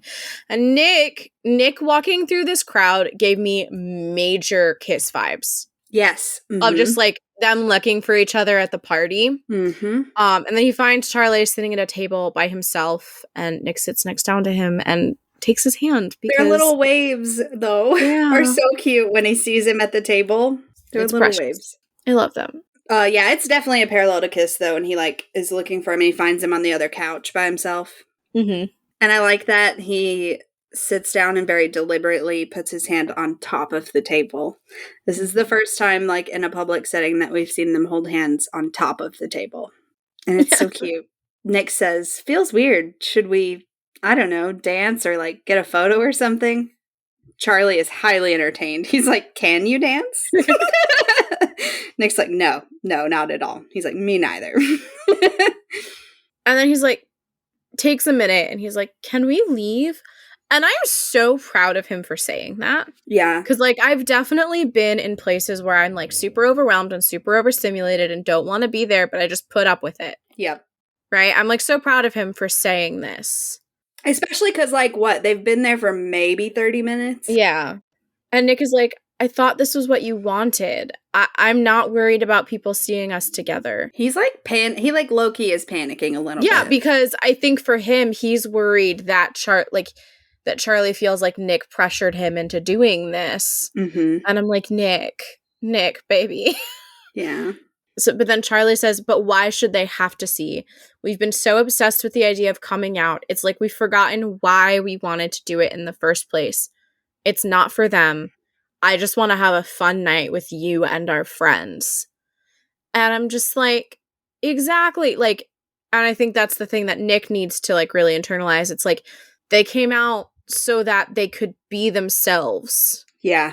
But, like, honestly, like, I feel like this became a thing where it's, like, all for show. Like, especially if you bring it back to Charlie saying, but, like, everyone's going to expect us to go together. Like, it becomes about being for show. It no longer is about them being together and having a fun night. Right. Yeah. It's all about, like, giving people what they want. Yeah. Nick, like, he visibly relaxes. He's like, yeah, I want that too. And then he says, I mean, David and my mom are out tonight, so I do have a free house. Yeah. And then Tao and Elle come over, and then Isaac comes over, and they all sit down together. So they're just so funny. Tao comes over and he's like, great success. And he's like airing himself out because they've worked themselves up on the dance floor. And Nick is like, you two were incredible. And Charlie's like, you got the dance floor going. And then Nick says, you were throwing some serious shapes out there. I'm like, what does that mean? What does that mean? Yeah. Please tell me what that means. Mm-hmm. And then Isaac walks up and Charlie goes, he asks Isaac, where did you disappear to? And before he can respond is when Darcy walks up. Hey, I thought prom was supposed to be vampire themed. She is looking rough. Yeah. And I mean, like, everyone is so, like, relieved and, like, worried about her at the same time. Yeah. Like, Elle just says, oh my God. Tao immediately asks if she's okay. Isaac asks where she's been. Darcy ignores everyone and is like, where's Tara? Mm-hmm. And Nick says, she went to find you. And you can see the panic, like, cross her face. She's like, oh shit. Like, I fucked up. She went to my house. Yeah. Yeah. And that is, in fact, where she goes. And she walked all the way there in heels. How far is the school and how far is Nick's house? Because she walks there next in heels. My feet, I am in pain for her. So she's walking down the street and she goes up to Darcy's house and knocks on the door. And Darcy's mom is a fucking bitch. Yep. And, like, Tara, like, just says hi. Like, she barely has hi out before Darcy's mom is like, we don't take cold calls, and tries to slam the door in her face. Yep. And it's like, rude. What the fuck? She's a terrible person. Mm-hmm. And then Tara she's like, wait, I'm Darcy's friend. Yeah. And then mom, like, kind of opens the door back up and she said she was coming to our school prom tonight, but she didn't show up and she hasn't been replying to my messages. So I was just, is she okay? And her mom just pops back with, and how would I know that? Because she's your fucking daughter. Yeah. Oh my God. I'm so mad. I mean, not as mad as I am about to be. Yeah. I want to fight this woman. Uh-huh. So Tara's like, do you know where she is?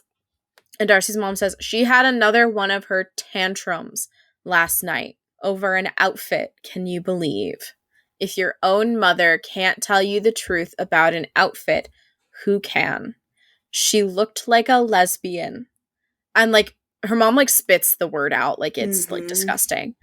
And she'll realize she was in the wrong and she'll come straight back. And when she says the line about about she looked like a lesbian, it cuts back to Tara and she like looks up the stairs like she's looking like, oh shit, like this is the environment that Darcy lives in. And Tara's like, okay, well, if I find her, I'll ask her to let you know she's okay. And the mom's just like, thanks then. Bye. And I'm like, you are so unbothered that your teenage daughter left last night and hasn't been seen or heard from since.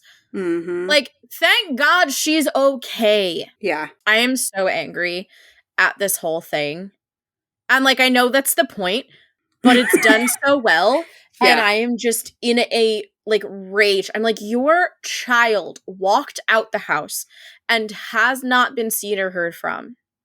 And her friend, right, is coming to you saying, do you know where she is? Like, that's not setting off alarms for you. Right. And you're just going to say, oh, she had a tantrum and she'll realize she was wrong and she'll come right back. Don't you think if that was going to happen, she would have come back before sleeping in the goddamn park last night? And this is like a huge eye-opener for Tara. Yeah. Like, Darcy's opened up a little bit since Paris. Like we see in the last episode where she's like showing her the messages and talking about like she's just so mean or whatever. I think she's made her out to be like strict and kind of bitchy, but has not revealed how horrific she actually is. And like things are slotting into place. Gaps are being filled in. And it like that has to be so much for her to process. Yeah. And thank God Nick calls and is like, we found her.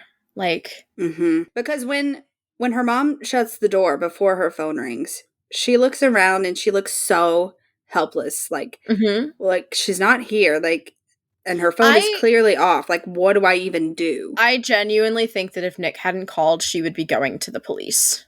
Yeah. And being like, this is what happened. Like, I went to her house. Her mom doesn't know. Her mom doesn't care. And we should maybe contact child services. Also, good on her for saying I'm Darcy's friend. Yeah. Because if she had said, like, I'm her girlfriend, like, that would not have fucking gone over well. No. Yeah. And you could tell she was, like, not sure.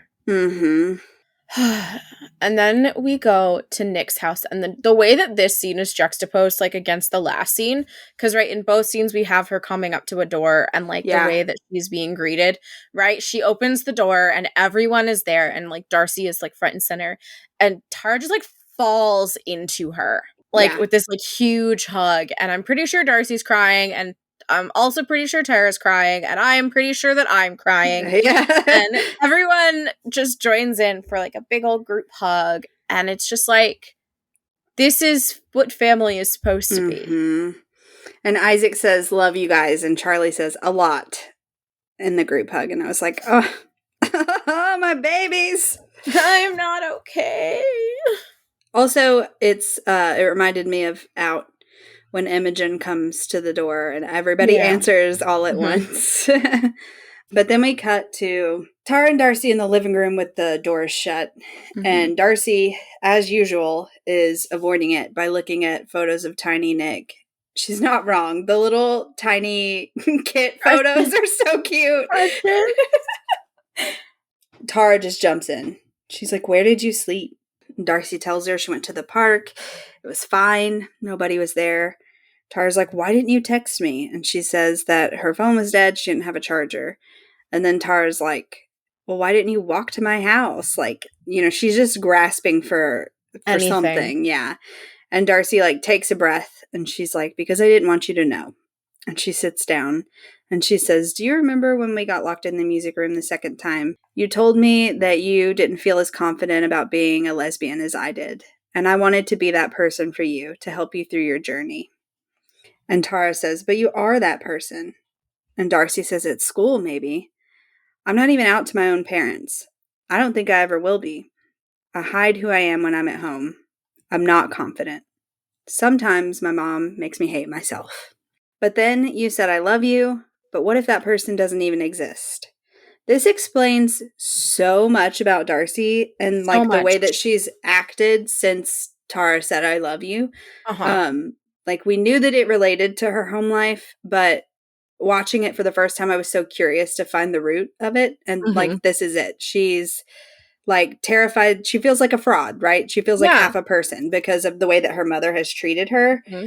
And Tara like makes her feel whole. So she is trying so hard to like present herself as this like confident, proud Mm-hmm. anchor that Tara needed. And that's a lot of pressure to put on yourself. And it makes sense that Yeah. she would be terrified to shatter the image that she thinks Tara has built up of her in her Mm-hmm. mind. She has this idea of like how Tara will react when she finds out about her home life and the reality of the like quote unquote other half of her life. Mm-hmm. And like, to be honest, that is something that I struggle with like all the time, and something I've been working on in therapy for a while is this idea where I get like so worked up about how I think someone's going to react about something that I forget that it's like one of 100,000 ways that they could Yeah. respond. And Mm-hmm. like, 9 out of 10 times it is fine. But like in the moment, it's so hard to remember that the scenario you're running in your mind is not absolute. Yeah. And so this scene just like really fucking hit me hard. Yeah. And Tara says, "So you were scared to say it back because you didn't believe that I could love you." And Darcy says, "Well, you've only ever seen half of my life." And Tara says, "And I'm seeing the other half now, and I still love you." And then we get our comedic relief here where Darcy says, "Are you sure? Because I'm a literal disaster."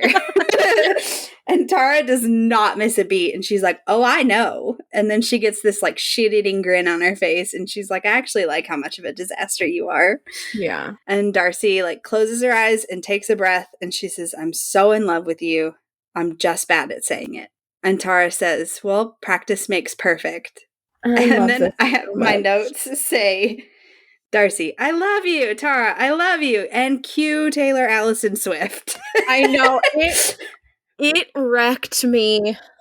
And so, I love folklore. It's in my Yes. top Taylor albums.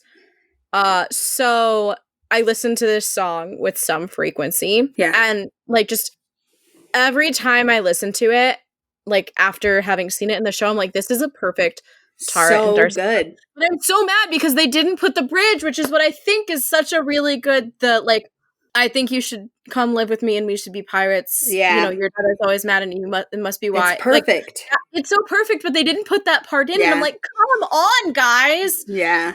Ah, I do think that like it's funny because when we were like trying to guess like what Taylor Swift song could they use, this one never crossed my mind, but it does like, especially like later on in this montage when we see them all hanging out and stuff.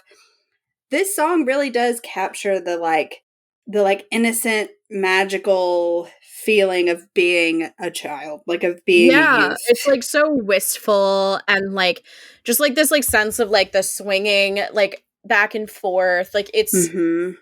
And like not having any anxiety, like when she says like I used to scream ferociously anytime I wanted, like yeah, not caring what other people think because you're just like carefree, and like it's very very perfectly chosen. it's it's really well done.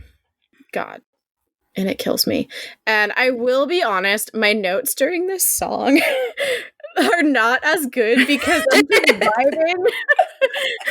I'm just Uh, like keyed into the like to Taylor. Taylor Swift of it all. And I'm like, oh God, I am a caricature of myself. So then we get there like I love you, I love you, I love you, and they kiss, and Tara says, "So you promised me a dance." And she stands up And Darcy's like, have I ruined your prom? And Tara says, nah, it was kind of boring anyway. Which, like, isn't that the truth about all of those dances? Yeah. And so then they start slow dancing, and we get these, like, glowy orbs all around them. And I just love it so much. And they, like, slowly fade away as the door opens, and Charlie and everybody is standing there. He asks if they're okay. They say yes, and then they say that they're making tea. Do they want to have some tea? And then we get this montage. And all of this is improv. I love that. It's perfect. We get them playing. I wrote, what is this game? Is it like makeshift beer pong, but they're not in a shape? It's like quarters, but no, they're shape. They're like in a shape. Cause I was like, wait, is this beer pong? They're like in like the beer pong shape. It's just all like haphazard, like whiskey glasses and whatever tea, cups they could get out of the cabinets, which is stressing me out because I'm like, someone's gonna knock it over, something's gonna break. Oh my god, oh my god, oh my god. This is why we do this with plastic cups, you guys. Yeah. But they're also bouncing it and not tossing it. Yeah, that's true. But still. Which makes me think of like quarters. But anyway. And then we get a shot of Tara and Darcy like whispering to each other, and then Tao and Elle are together. And then Isaac reading, and that fades into Nick and Charlie behind him that are like having their own little moment. And that is right as Taylor sings "Or Hide in the Closet," and we all start crying harder than we already were. And then we get this weird cereal box game. I don't really know what's happening here. You have to pick it up with your teeth? Which seems easy. Like, Isaac kills it, but then Tao, like, smashes his face. Yeah, but Tao has no awareness of his body at all. So true. So true. He's like a baby deer. Yeah. And then we see Nick and Charlie kissing intensely while the others are frolicking behind them, and they're perfectly heart-shaped. And then we see the group giggling, and then they play hide and seek, and they're the worst players in all of history to ever play this game. Was happening. I had no idea what was going on, so I just wrote friendship shenanigans. I hope Ashley has a better note about this. It's hide and seek. Charlie goes behind a curtain. Isaac holds a pillow in the same hand as his book. Tao gets under a blanket. Like, they're all in one room. It's not even like they're dispersing throughout the house. Exactly. And then we get this dance break, and I just want to point out that we get to see Tara and Isaac dancing together. And then she tries to get him to put his book down and dance, and he's like, no, it's never going to happen. And here they are dancing together, and Elle joins in. And then we see Isaac dancing with Tao and Nick, and they're all like cracking up, laughing. And then we get Nick and Charlie slow dancing while everyone else is like bopping around them. And I just wrote, thank you, Joe and Kit, for this gift. Yeah. And then we cut to everyone leaving. Tao hugs Nick and he says, see you around, get home safe. And I just wrote, I love them! Love them. And this is when we get to see Elle's purse. And it's like the little box with the heart in it. Oh, I love it. It's so cute. They all hug. Tara has on Darcy's jacket. And they give Nick such a big hug, and it's so cute, and I love their friendship. And this is where I start writing fan fiction about Tara and Darcy and Nick and Charlie buying adjacent houses and raising their kids together, and everyone else is always coming around, and they have dinner together like once a week, and weekly game nights or film nights. Yes. And like, I just like, but like Tara, Darcy, Nick, and Charlie are like the backbone of this group. And like, I just love them. And also like Nick, I think, was the one looking out for Tara like all day. Yeah. While all of this is happening. And I love that I love this moment for the three of them. Yeah. They're all so cute. And then so after everyone leaves, there's this shot of like Charlie and Nick standing in the doorway, and like they're just like a little bit disheveled, like jackets are off, Charlie's bow tie is off, like they're like, you know, he's like a little unbuttoned, and they're just like leaning in the doorway, and it's like that like relief of like finally alone. And I just had this mental image of this happening like at their wedding, Like they have like an after party for like their close friends, and everyone's leaving, and they're standing in the doorway like this, and I'm just having a lot of feelings, and Oh my God. Oh, don't mind me. I'm just gonna go shove my head through a wall. I saw that shot, and like just my brain immediately aged them up like 5 to 10 years. I was like, I'm not well. Send help. And so I hated everyone else, because then, right, everyone's gone, and Nick pulls Charlie into hug and picks him up, and he's got Charlie like still up, like leaning against his torso, shuts the door with one arm, and like, carries him to the stairs. Yeah. Little cuties. And this is my note here. It says, it is at this point, a bottle of wine in, that I see their suit jackets hanging together, and I remember, but I don't want to wear matching suits. And they don't, but they are perfectly complementary to each other. And I am a puddle on the floor. And then they hold hands and run upstairs. And then they're snuggling. Also, I love the like speckles on Charlie's shirt. Mm-hmm. So then it's snuggle time. Mm-hmm. And Charlie says he needs to go home soon, and that his mom will get annoyed if he's late, which is very true. Mm-hmm. Nick doesn't want to admit it, and he's just like trying to like kiss Charlie, and Charlie says, I see what you're doing, and Nick says, oh, my plan's been foiled. And I would very much like the episode. I would like to end the episode here. Yeah. I don't know. Well, I do like a little bit. Like there's like the end of this is a roller coaster. There's a couple more lines. Okay. Because the next thing leads into. All right. Yeah. So Charlie gets up and he's looking around the room, and he grabs like one of the rugby trophies. Charlie says, you've got so many rugby trophies. And Nick says, that one's from summer camp. Charlie says, you went to rugby summer camp? And then Nick goes, when I was 12. I think I had a crush on the instructor. He's like definitely putting 2 and 2 together about that right in now. This moment, right? Charlie's like, oh my God. And he says, I didn't realize it at the time, but looking back now, I was obsessed with him. So I tried really, really hard and got that trophy for being the best team player. And Charlie says, that is so adorable. And now for real, I would like the episode to end. I also like that he's like, I've got to go. My mom's going to be mad. And he gets up away from him and then is like, how else can I stay here, though? I'm going to mess with this trophy, and then I'm going to sit on this beanbag chair. Yeah. And Nick is like beaming at him, but then he gets a little more serious. And he says, now your turn. And Charlie's like, what? And he's like, tell me something. And he says, like, what? And Nick takes a pause, and that's when you're like, fuck. And he says, well, you never told me about the bullying, what that was like. And I make my grumpy face. I'm sorry, Nick. This is not the right time. Like, for me, I'm like, I know you're trying to know and understand Charlie a bit more, but what was the bullying like is not on the same level as I think I had a crush on my rugby instructor when I was at summer camp when I was 12. And it's like, it's a really hard left turn for me.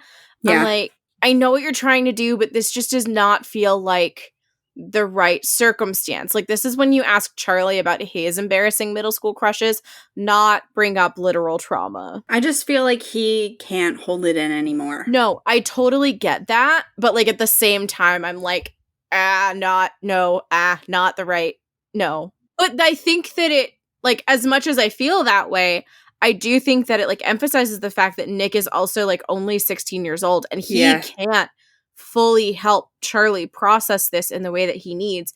And I do think that it is important for Nick to understand what Charlie went through. And I think that this conversation is an important stepping stone towards Charlie being able to get the real help that he's going to be getting in the next season. Yeah. I just don't think this was the best way to go about doing that.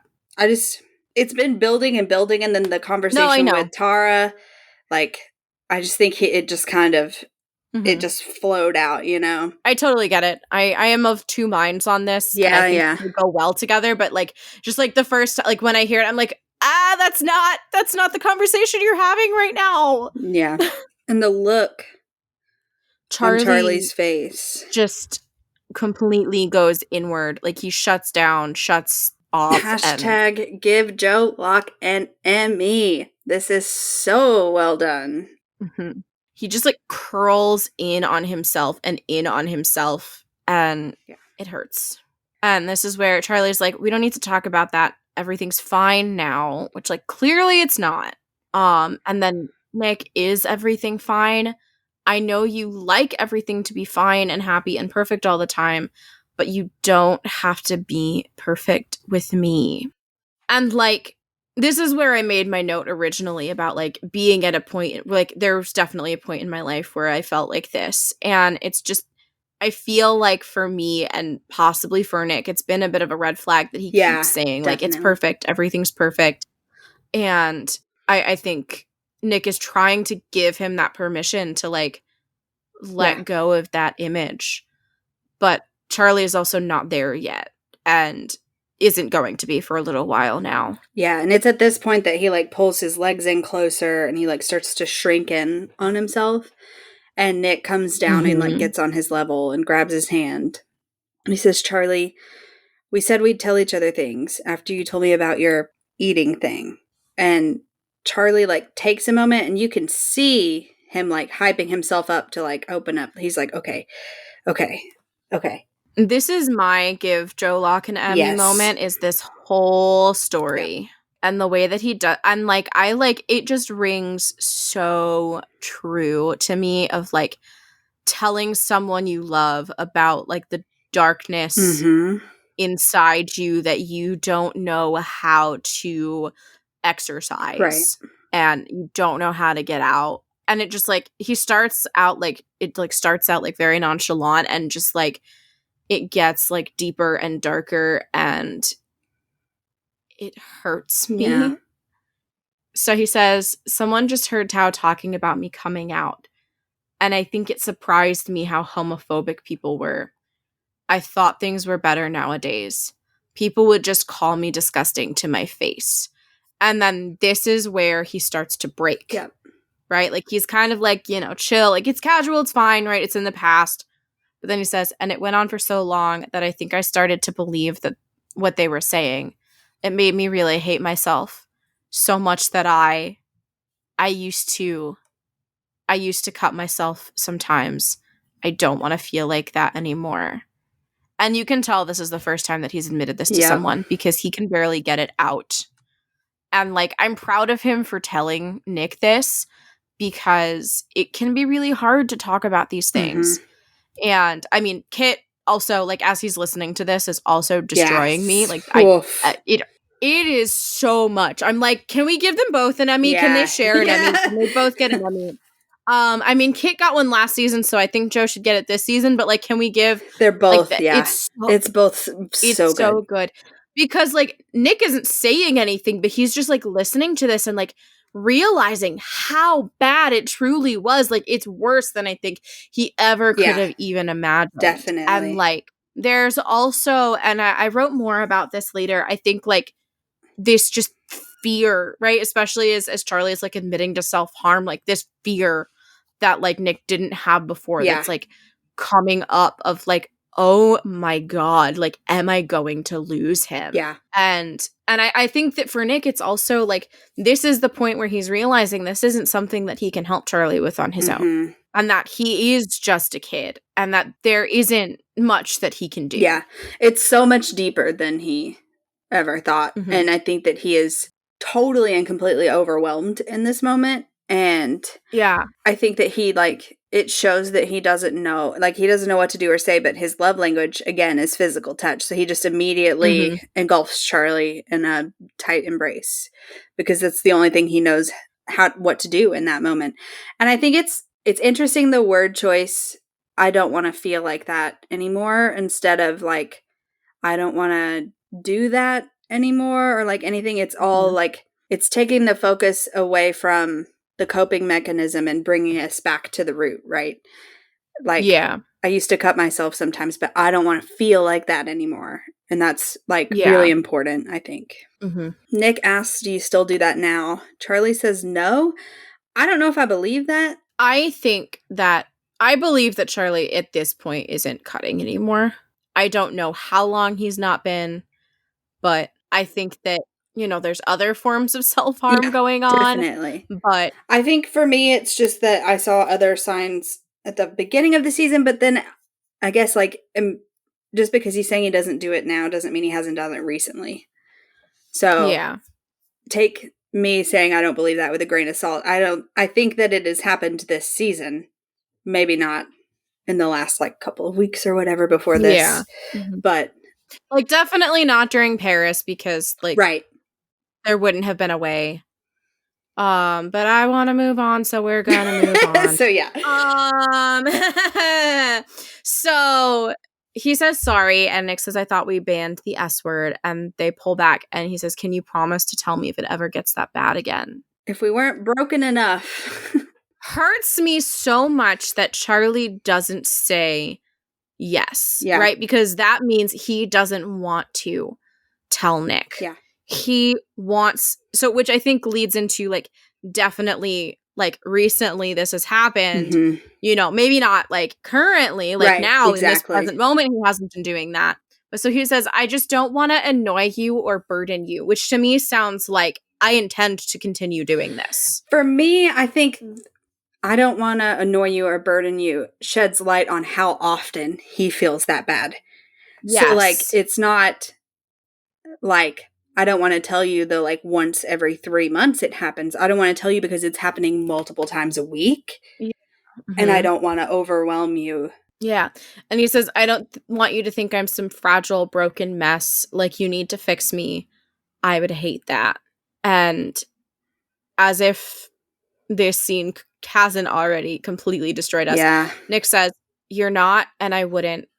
But I've done so many things that were scary in the past few months because you were there holding my hand. And I want to be that for you too. You're my boyfriend. Char, can you please promise me?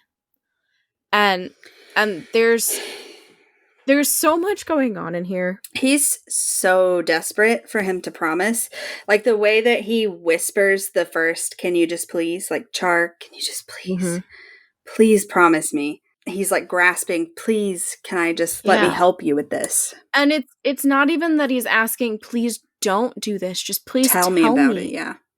Right? Because I think that he understands that saying don't do this is not reasonable. Mm-hmm. And I think that, there's a lot going on because I think it's important for Charlie to hear that he's not a burden. Yeah. Whether or not he believes it is one thing, but I think it's important that he hears it. And I also think that it's important for Charlie to hear just how much Nick cares about him because I have been on both sides of this conversation with people that I love. And it is terrifying to be sitting in Nick's position and hear someone admitting that they're in such a dark place. Yeah. And just being terrified of what that means and just being terrified that you're going to lose them. Yeah, it's really hard. Yeah, and then it makes me think back to what Tao said of how hard losing his dad was and how that is part of what makes him so scared to lose anyone else. And it's gut-wrenching. And then Charlie says, okay, which is not yes and not I promise. And I throw up everywhere. And then this shot of the two of them on the floor and Nick kisses his forehead and then kisses him on the lips. It just completely destroys me. This whole time, we haven't even mentioned, there's no music. Yeah. This is all just dialogue is the only sound. And it's really emphasized because now they're sitting in silence together and there's so much love and so much emotion. And it just, you're feeling the weight of everything that just happened. And it's just doing so much. Yeah. I'm going to cry. I need to stop talking because I'm going to cry. I know. It's a lot to process. And and he grabs him, he kisses his forehead and then they kiss. And once again, they're perfectly heart-shaped. But I think a lot about the fact that Charlie is really struggling with all of this stuff and feeling like a burden and all of this thing. It's his brain that's fighting him. Mm-hmm. And Nick kisses him on the forehead and then tells him he loves his hair and his eyes and all the things around his brain. And it just, I have so many emotions. I don't even like have words to explain everything I feel watching this scene. I will say, right, because he goes, I love your hair, I love your eyes, I love, right? And it gets cut off by Sarah.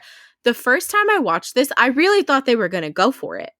I was like, wait, are we doing this? And like the excitement of that just opposed with me loving the scene in the comics with Nick running like half dressed out, sopping wet. I'm like, it just gets me. Like, yeah. And it's one of those things where this is now my third time, I think, watching this episode. And like, I still get that like feeling of like, wait, are they gonna, and like, even though I know that that's not what's going to happen. And then Sarah, you know, we hear Sarah coming in. But like the 3 seconds of silence after he cuts himself off, and and they're just looking at each other. The tension it's all in there. Is like I can't breathe. I can't breathe, and I'm not even there. It's a lot. I also love that Sarah comes home as loud as fucking possible. She's like, oh, prom night, I'm back. Mom is in the house. And then we get the music come back in, and it's You're So Pretty, and I'm So Unwell. I just I was already crying, but like when You're So Pretty started the first time I watched this, I just like burst into like heavy sobs. Same. And this is where I have a lot of lyric notes. Same. So right, Charlie's wearing Nick's hoodie, they kiss in the doorway, and they just look so happy and so in love despite what just happened. Yes. Nick grabs Charlie's hands and puts them around his waist before he reaches up and like cradles his head. And every single time I see that, I'm like, yeah. And the lyrics over this are, You're so pretty. When you smile, it kills me. Can't stop thinking about the way you kissed me under the stars. And then the lyrics continue to be perfect, but I could just sit here transcribing the lyrics to this song, but if I do that, I'm gonna explode. Yes. And then I also don't know why I didn't clock this till now, but I was like, there's something about doorways in this show. And I feel like I need a deep analysis of both seasons, just focusing on the like doorways, because I feel like there's definitely something and I can't put my finger on it. There is, and I have made a doorway compilation of all of their moments in doorways in both seasons that goes all the way through. I posted that in our Discord. It was requested, and I was like, I can do that. Give me 10 minutes. I'll be right back. I will find it and I will watch it. But they break apart and like giggle, and then they go to kiss again, and then we get this shot of Charlie on his tippy toes. And it's so cute. And like Charlie says, I'll text you when I get home, and Nick says okay, and it physically hurts them to pull apart here, and you can feel it. My nose, their fucking faces. I am dead. Call the goddamn morgue. Yes. I was not well watching this. Mm-hmm. So Nick leans against the door frame, and this is where I have notes about like actors are so talented, because his eyes are screaming I love you. And like, how do you do that when it's like you're not actually in love with the person? I don't know. I was just like, wow. Like you can just see it all over his face. And Charlie's like a blubbering mess. He's like giggling and like turning around, like he doesn't know what to do. And then Nick closes the door, and the lyrics are, I'm so scared that the moments we shared won't happen again. I don't want this to end. And when it says, I don't want this to end, Nick's face, like, it completely falls. And he is terrified. And, like, he is thinking through and processing everything that just happened. And this is the moment that I was saying before that I was trying to get a screenshot of. And I just like, it kept not like pausing in like a good spot, but just the way that his face falls and like just like this freaking subtitle of the lyric lingering, like I was like, oh my God, I want to die. Like this is killing me. What the fuck, Heartstopper? Why are you doing this to me? It is rough. It's incredible, but it's awful at the same time. The second that he shuts that door, he no longer has to hold himself together for Charlie's sake. And he can just feel everything. And it is just, ugh. And the music is rude. The music is extremely rude. And the rest of the episode is also extremely fucking rude. And I know that it's like 30 seconds of like actual show time left, but cuts to Charlie, right? He's like looking back towards the house and he takes out his phone. And his lock screen is a picture of him and Nick with the ice cream. And he opens the Instagram app and the Instagram app is already open to his DMs with Nick. And he types out, "I love you." And he hovers his finger over send. And I was like, but I am so completely and entirely unwell. And then the episode ends on the goddamn lyrics, "Don't leave me." Fuck you, everybody. My note says, he types out, "I love you," hesitates again, and then we see him smile. And then it cuts to created and written by Alice Oseman. Rude! I am dead. Send help. Holy shit. And then I have a bunch of key smashes about the glowy orbs being in the credits. Because it's so pretty. I was very specific. I was so focused. I was like, what is the name of the music supervisor? Because I need to yell at them specifically by name. So I was like so honed in and I was like reading all of the credit. I was like, where is it? Where is it? Where is it? And the music supervisor's name is Matt Biffa, and fuck you very much. I mean, I appreciate you getting 7, right? That must have been very difficult, but fuck you very much for everything else that you did in this episode. How dare you make me have an emotion? Matt, I'm gonna need you to meet me in the parking lot. I need everyone to know that for the last, like, what would you say, 45 minutes, I'm holding on to a stuffed Squirtle for dear life because I can't with the end of this episode. Oh, it's so much. It's so much. And I think this might be a good moment before we go into our ending stuff to say that I have watched this episode probably like at least 12 times in the last 24 hours. I just kept repeating did it 1.5. And it's been, playing in my living room. And about an hour before this recording started, I was watching it again and it ended. And my partner... I'm going to do some drum rolls. My partner came around the corner and said, "All right, idea. I'll watch the show with you for Patreon." Yeah! We did it, fam! So I don't know if this scene had anything to do with it, but it probably did. And we will be watching it for Patreon. I was like, no takesies backsies. You'll have to make sure that you ask him what led him to decide to watch the show. Yes. So, yeah. Wow, season 2. Fuck me. I'm not ready for season 3. No, is anybody? No. I think maybe people who haven't read the comics and don't actually know what's about to happen to them. Yeah. Like, I actually have a student who told me that she watched the show recently. She was like, "Oh yeah, I watched that." And I was like, "Yeah." And she was like, "I'm so excited for season 3." And I was like, "Have you read the comic?" She was like, "No, I want to." And I was like, Oh, sweetie. Oh, honey. She was like, "But I need to get the books." And I was like, No. You can read it online. And so, as of yesterday, she told me she was like almost done with chapter 2. As of like 3:30 yesterday. Not yesterday. Sorry, it's Sunday. As of Friday. Yeah, that poor student. Read the comics. Read the comics so you know you're not blindsided by the trauma that we're about to be hit with. Yeah, this is one show where I'm like, you really should read it first, just so you know what you're getting into. Yeah. I love how, like, you know, in season 1 we were like, oh my god, it's like so wholesome and everyone should read it and watch it. And now we're like, guys, this is serious.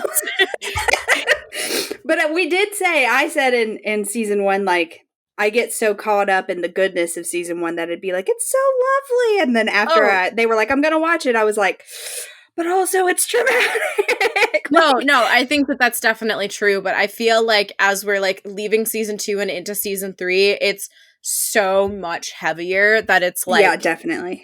I feel like it's so much less of the, oh my god, it's so cute. And you have to be like, here's the deal. Yeah. It's one of the greatest stories ever written. However, I need you to take a moment to prepare yourself before diving in. Yeah. Where'd you fall on the scale? 85 billion? Nice. For me, it was a 500 billion out of 5.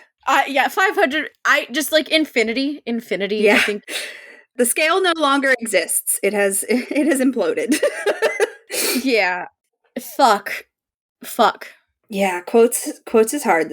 We struggled with this one. I still don't have one. I landed on the whole like end scene before they go back downstairs, the trauma stuff, you know, just because it's so important. But my highlight of it is going to be I love your hair so much. I love your eyes. And I love ... Unspoken. It is my lock screen, to be fair. The speed with which I made it my lock screen after Alice drew it and posted it, like the comic versions of them doing this scene, it broke records. I immediately made it my background. But I did want to give, like, guys, I'm having a breakdown was definitely on my list.